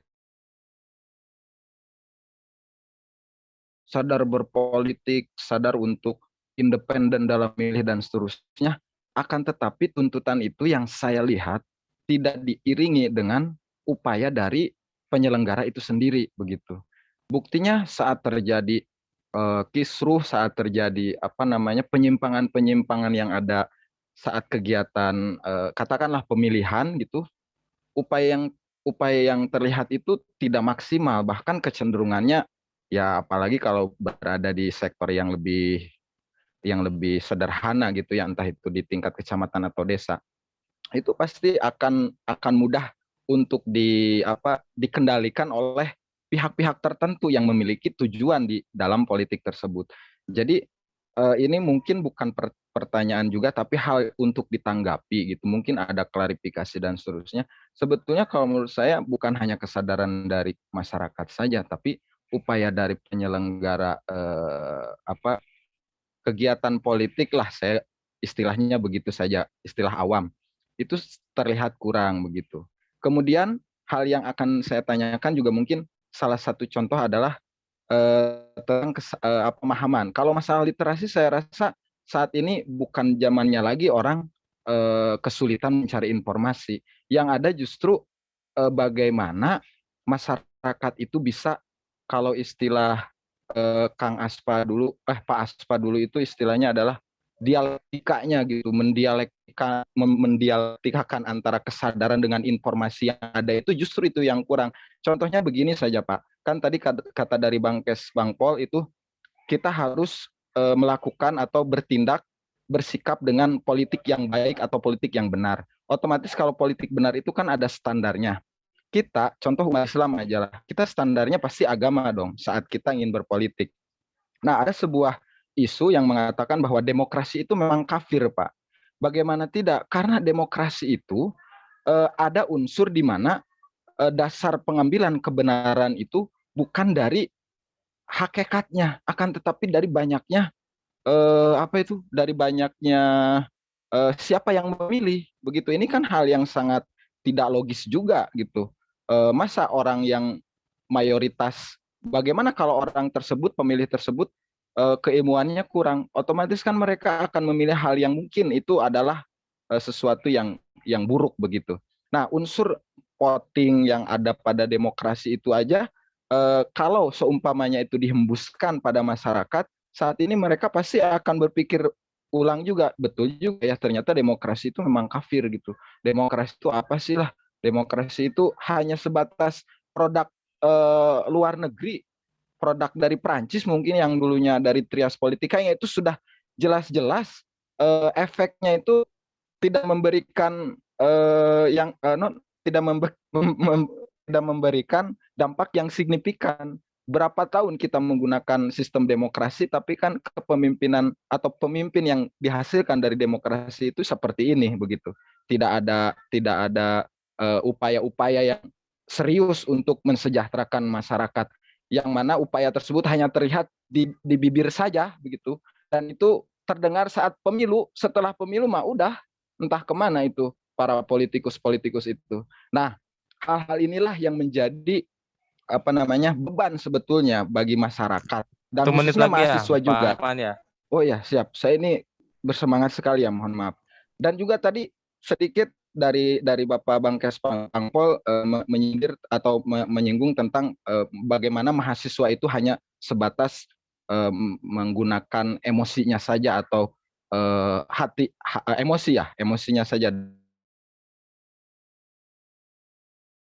Di lain ternyata saat kita memilih, kita harus menggunakan hati nurani. Saya rasa hati nurani dengan emosi itu adalah sebuah komponen yang sama, Pak.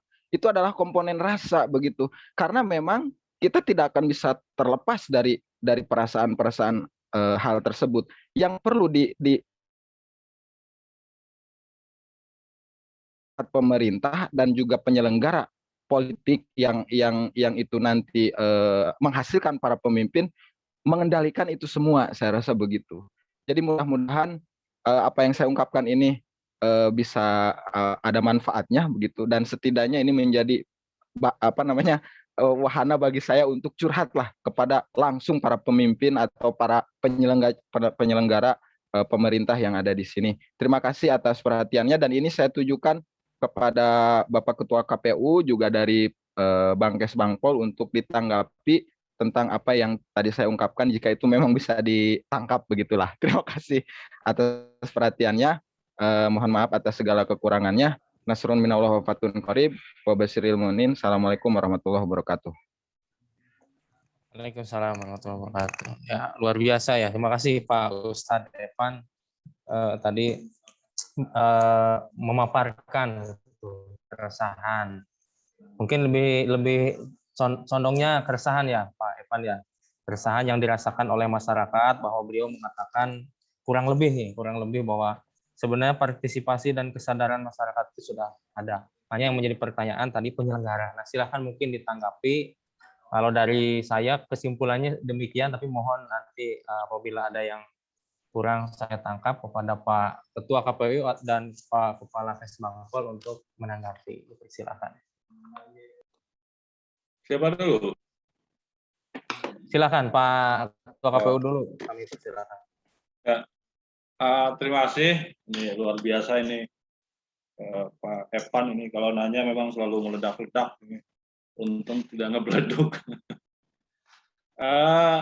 Teman-teman semuanya, persoalan yang tadi disampaikan oleh Kang Evan ada benarnya, tapi ya tidak mutlak kan gitu. Artinya ini kan persoalan perspektif saja saya kira. Soal kehadiran pemilih yang cukup baik, paling tidak ukuran Kabupaten Kuningan lah. Memang betul, karena faktanya dari pemilu ke pemilu, dari pilkada ke pilkada, dari sejumlah daftar pemilih yang ditetapkan dalam DPT, itu memang lebih banyak yang ke TPS daripada yang enggak. Kan itu fakta dan itu data. Ya, sejarah pemilihan di Kabupaten Kuningan paling rendah ya, angka kehadiran pemilihnya kan di angka 60-an%. Ya, artinya kan tetap lebih banyak karena yang tidak hadir ke TPS berarti kan kurang dari 40-an. Nah, meskipun pernah di Kuningan ya hampir 90% ya hadir di TPS itu pada saat pemilihan gubernur tahun 2013 kalau tidak salah. Nah, yang jadi persoalan adalah itu kan aspek kuantiti, ya, aspek kuantitas. Nah, kita hari ini sedang berdiskusi bagaimana kemudian mekanisme demokrasi elektoral itu tidak hanya dipandang sebagai sebuah prosedur, sebagai sebuah mekanisme, tetapi dilihat dari aspek substantif. Ya. Nah, betul tadi, makanya ada benarnya, ada enggaknya. Betul tadi bahwa problem kita hari ini adalah pada wilayah kesadaran politiknya. Ya, kesadaran politik secara substantif. Nah, kalau hari ini misalnya kehadiran pemilih ke TPS, keterlibatan mereka di dalam proses hanya pada aspek zohirnya saja, artinya dalam perspektif Paulo Freire tadi bisa jadi level kesadaran kita masih ya paling tinggi adalah pada wilayah kesadaran naib, ya bukan kesadaran kritis kan gitu ya. Kesadaran naib itu ya kita tahu misalnya penyebab kita bisa merasakan masuk angin hari ini kan gitu ya. Kita bisa merasakan masuk angin ya sakit maksudnya masuk angin itu. Tapi tidak tahu caranya bagaimana gitu menyembuhkan penyakit masuk angin. Nah, itu kan problem kita hari ini. Nah, kita ingin membangun bahwa proses edukasi ini, pendidikan education-nya bukan bukan futures education-nya, ya lebih ke pendidikan politik. Dalam konteks membangun kesadaran. Kalau menurut Paulo Freire tadi, paling tidak kita bisa mengupayakan untuk mendorong level kesadaran kita pada wilayah kesadaran kritis.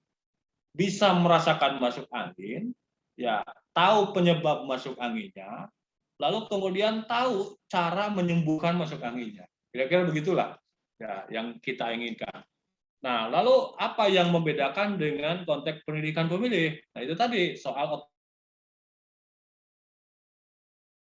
menuntut pemilih atau masyarakat untuk secara sadar hadir ke TPS, terlibat aktif dalam proses election-nya, tetapi juga mendorong penyelenggara untuk lebih aktif, proaktif dalam proses pendidikan pemilihnya.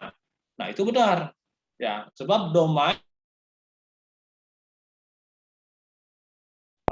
futures education-nya atau pendidikan pemilihnya. Nah, lalu apa yang kita perankan hari ini? Ya, kita sedang mengambil peran sebagai kelompok elemen masyarakat untuk melakukan pendidikan politik. Nah, pendidikan politik itu sesungguhnya bukan domain KPU, bukan domain penyelenggara pemilu, ya. Tetapi kita coba ambil kekosongan ini, termasuk juga bersama-sama kampus, kelompok-kelompok intelektual, kelompok civil society, NGO, dan lain-lain. So, kalau menurut undang-undang partai politik, ya, lihat dari sistem dan aspek regulasi, kewajiban pendidikan politik itu sesungguhnya sudah dimandatkan kepada partai politik. Betul, Pak Kaban? Ya, sudah dimandatkan kepada partai politik. Artinya proporsinya dari sana.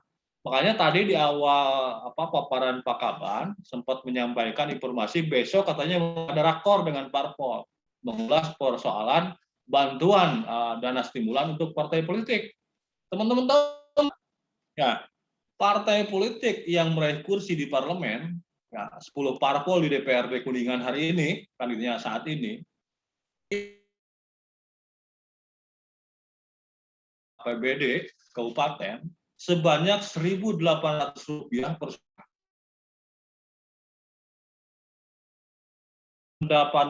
mendapatkan 100.000 suara, ya tinggal dihitung saja kali 1.800. per 1 tahun anggaran.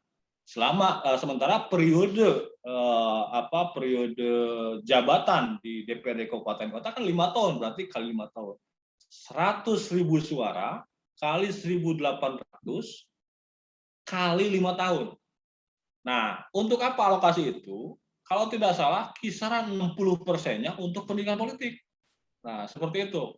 Ya, jadi untuk apa ini? Untuk menghantarkan civil society, untuk menghantarkan masyarakat agar memiliki kesadaran kritis, sehingga mereka tahu resiko bagaimana kalau tidak terlibat aktif dalam demokrasi elektoral atau proses election-nya. Lalu dia juga tahu resiko soal itu. Jadi kita bangun kesadaran itu. Nah, soal kemudian pemahaman mengenai demokrasi, ya ini juga ini kan soal khilafiyah sebetulnya kan gitu ya. Soal wilayah khilafiyah, perbedaan pandangan, pendapat tentang demokrasi. Memang sampai hari ini masih ada kelompok masyarakat kita yang meyakini bahwa praktek demokrasi yang berlangsung di negeri kita ini memang bertentangan dengan ajaran Islam, ya. Jadi artinya cenderung inilah kan gitu ya, seperti tadi kalau istilah Kang Evan kafir. Kafir. Ya itu kan soal budaya ya. Mudah-mudahan Kang Evan hanya mengutip saja kan gitu ya. Mengutip dari orang lain, bukan menyampaikan dari hatinya, karena ini kan soal tradisi takfiri kan jadi. Nah, itu soal perbedaan pandangan. Nah, faktanya di samping ada yang berpendapat demikian, tapi banyak pula yang tidak berpendapat demikian. Kan ya, bahwa demokrasi pada hakikatnya secara substantif sangat relevan dengan nilai-nilai yang diajarkan oleh agama Islam. Paling tidak oleh agama kita lah kan gitu ya. Saya tidak bisa menjelaskan soal agama lain kan gitu. Nah, kita bisa lihat misalnya dalam doktrin-doktrin keagamaan kita dari sumber hukum kita, misalnya Al-Quran yang sifatnya ya paling tidak ini yang disampaikan oleh para mufasir kan gitu. Ya, misalnya ada banyak ayat Al-Quran yang sebetulnya secara substantif kandungannya itu selaras dengan nilai-nilai demokrasi. Misalnya surat Ali Imran, surat ayat 159, surat Asy-Syura ayat 38. Ayat tersebut secara substantif berbicara bagaimana prinsip musyawarah. Wa antum syura bainakum wa syawirhum fil amri. Ya, prinsip musyawarah yang memang konsekuensinya beradu gagasan, beradu pandangan, beradu ide dan lain-lain, dan mesti ada proses diskursus dan ada proses dialektika di sana, saling mempertahankan argumentasi dan lain-lain. Alhasil mencari poin yang kemudian disepakati bersama dan tentu tidak dalam konteks mengabaikan substansi dari gagasan itu sehingga kelompok minoritas menjadi terkalahkan oleh kelompok mayoritas yang dinilai pandangannya tidak lebih baik dari kelompok minoritas. Saya kira tidak. Pada prinsipnya adalah bermusyawarah itu adalah mencari permufakatan, jadi untuk mencari mufakat. Nah, meskipun mekanisme pemilu itu tata cara bermusyawarahnya melalui proses election tadi. Karena untuk memilih bupati kan mengumpulkan warga Kabupaten Kuningan bermusyawarah kan sulit karena jumlah penduduknya 1 juta lebih. Lalu cara permusyawaratannya diambil oleh prosedur election tadi, ya melalui pemungutan suara. Nah, konsekuensinya karena harus ada diatur pemenangnya, tidak mungkin memenangkan yang suaranya lebih sedikit, tapi harus memenangkan yang suaranya lebih banyak. Itu soal prosedur saja saya kira. Karena memang mekanismenya diatur seperti itu. Belum lagi ayat-ayat lain yang bicara tentang prinsip keadilan. Misalnya dalam tentang al-musawa misalnya, tentang persamaan hak, persamaan perlakuan ya, dalam bisa dicek surat Al-Hujurat ayat 13. Kemudian tentang kebebasan berpendapat misalnya, bisa dicek dalam surat An-Nisa 59, kemudian surat 38 dan lain-lain. Rada ingat-ingat cantik lah karena pernah ngajar PAI. Nah itu Kang Evan, ya saya kira itu yang bisa disampaikan. Prinsipnya tentu kita semua harus bekerja keras lah, ya bekerja keras. Saya kira teman-teman terutama di STKIP Muhammadiyah sudah sangat progres, ya sudah sangat progresif untuk bagaimana kita membangun sistem dan budaya demokrasi di negeri kita. sistemnya sudah cukup mapan kita. Regulasinya sudah ada undang-undang pemilu, ada undang pilkada, ada undang pilkades, ada undang-undang yang lain macam-macam lah tata cara, mekanisme atau prosedur pergantian pemimpin. Tinggal soal budaya demokrasinya ini. Nah, ada ketentuan misalnya larangan untuk money politik, tapi faktanya watak bangsa kita ini memang sulit dihindari dari persoalan iming-iming, amang-amang dan hal-hal tersebut. Sehingga aspek moralitas padanya tergerus oleh persoalan modalitas. Itu soal watak saja, soal karakter. Karena secara sistem saya kira kita sudah memadai. Ada aturannya, lalu bagaimana konsekuensi ketika melanggar, ada proses hukum yang di sana berlaku.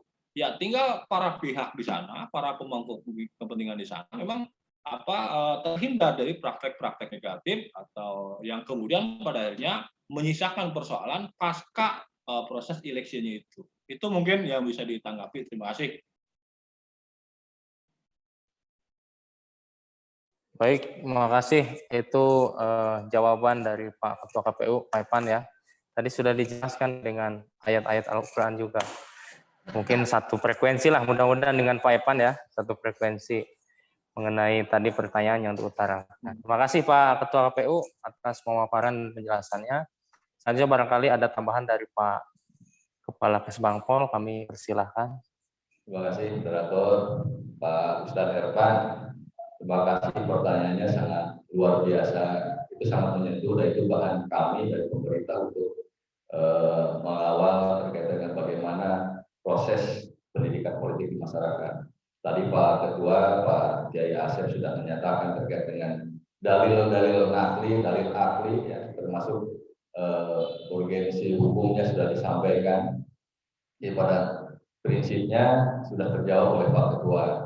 Kemudian Pak Epan, apa yang disampaikan dimaksud oleh saya terkait dengan bagaimana mahasiswa di dalam pemahaman politik secara politiknya tidak secara emosional. Artinya bahwa rekan-rekan kita, anak-anak kita seringkali masih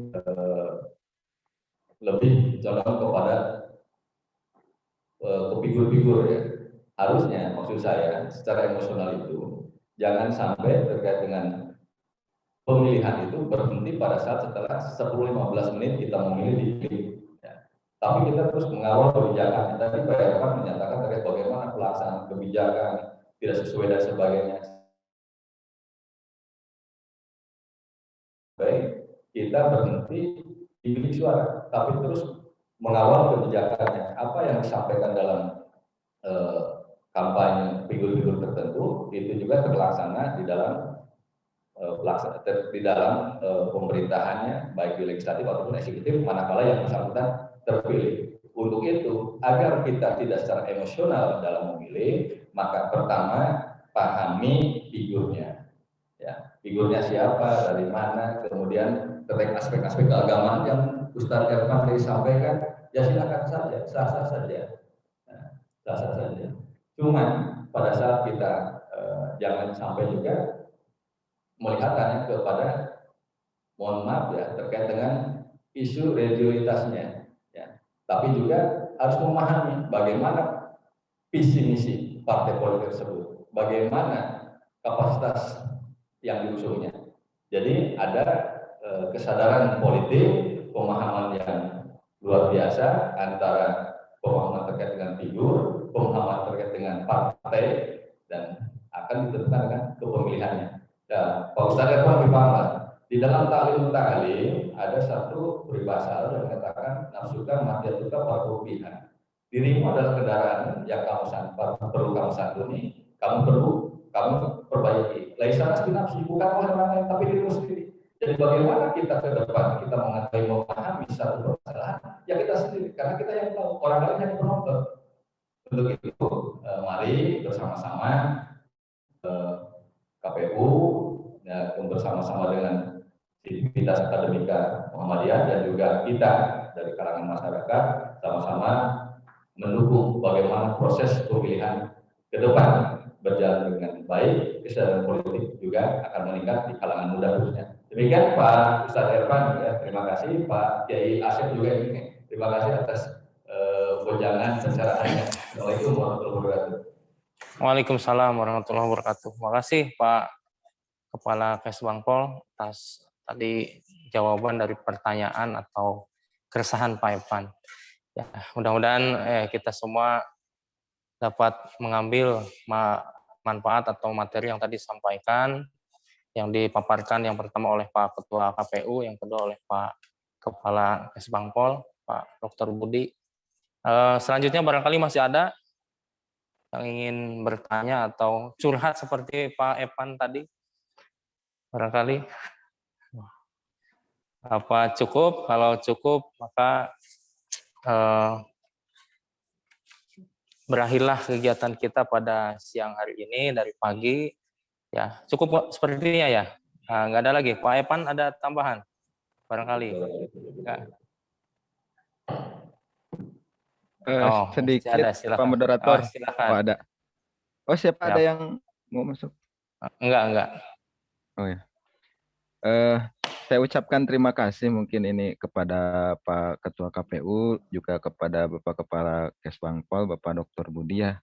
Terima kasih, dan saya ingin di akhir pernyataan saya ini, saya hanya ingin menutup dengan klarifikasi bahwa saya bukan Ustadz, Pak. Saya rakyat biasa gitu. Yang memang itulah yang saya amati. Akan tetapi memang terkadang untuk menumbuhkan sebuah kesadaran atau kita ingin menciptakan kesadaran yang baru, terkadang kesadaran yang dulunya itu harus kita hancurkan dulu, Pak. Jadi ibaratnya itu semacam berhala tuh. Jadi harus ada destruktif dulu gitu ya. Jadi sehingga terkadang itu kan menjadi berhala-berhala gitu. Padahal memang tentunya upaya dari KPU sebagai penyelenggara dan dari pemerintah sudah sangat baik.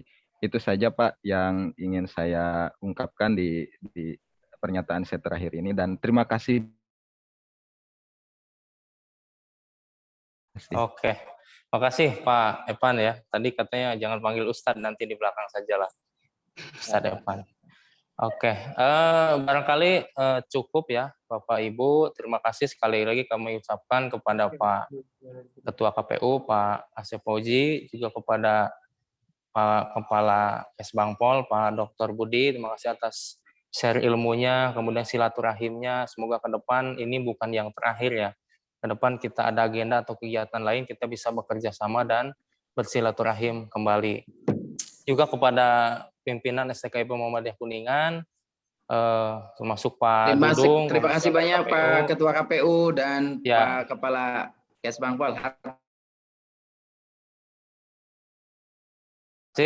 Barangkali dicukupkan ya. Mari sama-sama kita akhiri kegiatan kali ini dengan mengucapkan hamdalah. Alhamdulillah. Terima kasih Bapak Ibu semua yang telah hadir, yang telah menyampaikan materi, yang telah bertanya. Semoga kita tetap sehat. Semoga sulitnya PPKM dan pandemi ini segera berakhir, sehingga kita dapat berdiskusi tidak lewat dunia maya, lebih langsung silaturahim yang hangat, dan tentunya akan semakin erat lah mudah-mudahan ke depan. Terima kasih. Amin. Tutup. Salam. Barangkali Pak Ketua ada sedikit ini. Hatur nuhun kasadayana. Hatur nuhun. Siap. Ya. Cukupkan ya. Makasih. Assalamualaikum warahmatullahi wabarakatuh.